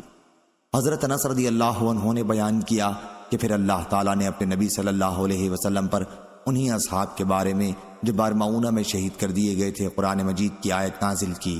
ہم اس آیت کی تلاوت کیا کرتے تھے لیکن بعد میں وہ آیت منسوخ ہو گئی۔ اس آیت کا ترجمہ یہ ہے، ہماری قوم کو خبر پہنچا دو کہ ہم اپنے رب سے عاملے ہیں، ہمارا رب ہم سے راضی ہے اور ہم بھی اس سے راضی ہیں۔ صحیح بخاری حدیث نمبر 4095۔ عبد الواحد بن زیاد نے بیان کیا، کہا ہم سے عاصب بن احول بن سلیمان نے بیان کیا، کہا کہ میں نے انس بن مالک رضی اللہ عنہ سے نماز میں قنوت کے بارے میں پوچھا کہ قنوت رکوع سے پہلے ہے یا رکوع کے بعد؟ انہوں نے کہا کہ رکوع سے پہلے۔ میں نے عرض کی کہ فلاں صاحب نے آپ ہی کا نام لے کر مجھے بتایا کہ قنوت رکوع کے بعد ہے۔ حضرت انس رضی اللہ عنہ نے کہا کہ انہوں نے غلط کہا، رسول اللہ صلی اللہ علیہ وسلم نے رکوع کے بعد صرف 1 مہینے تک قنوت پڑھی۔ آپ نے صحابہ رضی اللہ عنہم کی ایک جماعت کو جو قاریوں کے نام سے مشہور تھی اور جو 70 کی تعداد میں تھے مشرکین کے بعض قبائل کے یہاں بھیجا تھا۔ مشرکین کے ان قبائل نے حضور اکرم صلی اللہ علیہ وسلم کو ان صحابہ کے بارے میں پہلے حفظ و امان کا یقین دلایا تھا، لیکن بعد میں یہ لوگ صحابہ رضی اللہ عنہ کی اس جماعت پر غالب آ گئے اور غداری کی۔ اور انہیں شہید کر دیا۔ رسول کریم صلی اللہ علیہ وسلم نے اسی موقع پر رکوع کے بعد 1 مہینے تک قنوت پڑھی تھی اور اس میں ان مشرکین کے لیے بد دعا کی تھی۔ صحیح بخاری حدیث نمبر 4096۔ یحییٰ بن سعید قطان نے بیان کیا، ان سے عبید اللہ عمری نے کہا کہ مجھے نافع نے خبر دی اور انہیں ابن عمر رضی اللہ عنہ نے کہ نبی کریم صلی اللہ علیہ وسلم کے سامنے اپنے آپ کو انہوں نے غزوہ احد کے موقع پر پیش کیا تاکہ لڑنے والوں میں انہیں بھی بھرتی کر لیا جائے۔ اس وقت وہ 14 سال کے تھے، تو حضور صلی اللہ علیہ وسلم نے انہیں اجازت نہیں دی، لیکن غزوہ خندق کے موقع پر جب انہوں نے حضور صلی اللہ علیہ وسلم کے سامنے اپنے کو پیش کیا تو حضور صلی اللہ علیہ وسلم نے ان کو منظور فرما لیا۔ اس وقت وہ 15 سال کی عمر میں تھے۔ صحیح بخاری حدیث نمبر 4097۔ قتیبہ بن سعید نے بیان کیا، کہا ہم سے عبدالعزیز بن ابی حازم نے بیان کیا، ان سے ابو حازم نے اور ان سے سہل بن سعد رضی اللہ عنہ نے بیان کیا کہ ہم رسول اللہ صلی اللہ علیہ وسلم کے ساتھ خندق میں تھے۔ صحابہ رضی اللہ عنہم خندق کھود رہے تھے اور مٹی ہم اپنے کاندھوں پر اٹھا اٹھا کر ڈال رہے تھے۔ اس وقت حضور صلی اللہ علیہ وسلم نے دعا کی، اے اللہ، آخرت کی زندگی ہی بس آرام کی زندگی ہے، بس تو انصار اور مہاجرین کی مغفرت فرما۔ صحیح بخاری حدیث نمبر 4098۔ معاویہ بن عمرو نے بیان کیا، ان سے ابو اسحاق فزاری نے بیان کیا، ان سے حمید طویل نے، انہوں نے حضرت انس رضی اللہ عنہ سے سنا، وہ بیان کرتے تھے کہ رسول اللہ صلی اللہ علیہ وسلم خندق کی طرف تشریف لے گئے۔ آپ صلی اللہ علیہ وسلم نے ملاحظہ فرمایا کہ مہاجرین اور انصار سردی میں صبح سویرے ہی خندق کھود رہے ہیں، ان کے پاس غلام نہیں تھے کہ ان کے بجائے وہ اس کام کو انجام دیتے۔ جب حضور صلی اللہ علیہ وسلم نے ان کی اس مشقت اور بھوک کو دیکھا تو دعا کی، اے اللہ، زندگی تو بس آخرت ہی کی زندگی ہے، بس انصار اور مہاجرین کی مغفرت فرما۔ صحابہ کرام رضی اللہ عنہم نے اس کے جواب میں کہا، ہم ہی ہیں جنہوں نے محمد صلی اللہ علیہ وسلم سے جہاد کرنے کے لیے بیعت کی ہے جب تک ہماری جان میں جان ہے۔ صحیح بخاری حدیث نمبر 4099۔ عمر عقدی نے بیان کیا، کہا ہم سے عبد الوارث بن سعید نے بیان کیا، ان سے عبدالعزیز بن صہیب نے اور ان سے حضرت انس رضی اللہ عنہ نے بیان کیا کہ مدینہ کے گرد مہاجرین و انصار خندق کھودنے میں مصروف ہو گئے اور مٹی اپنی پیٹھ پر اٹھانے لگے۔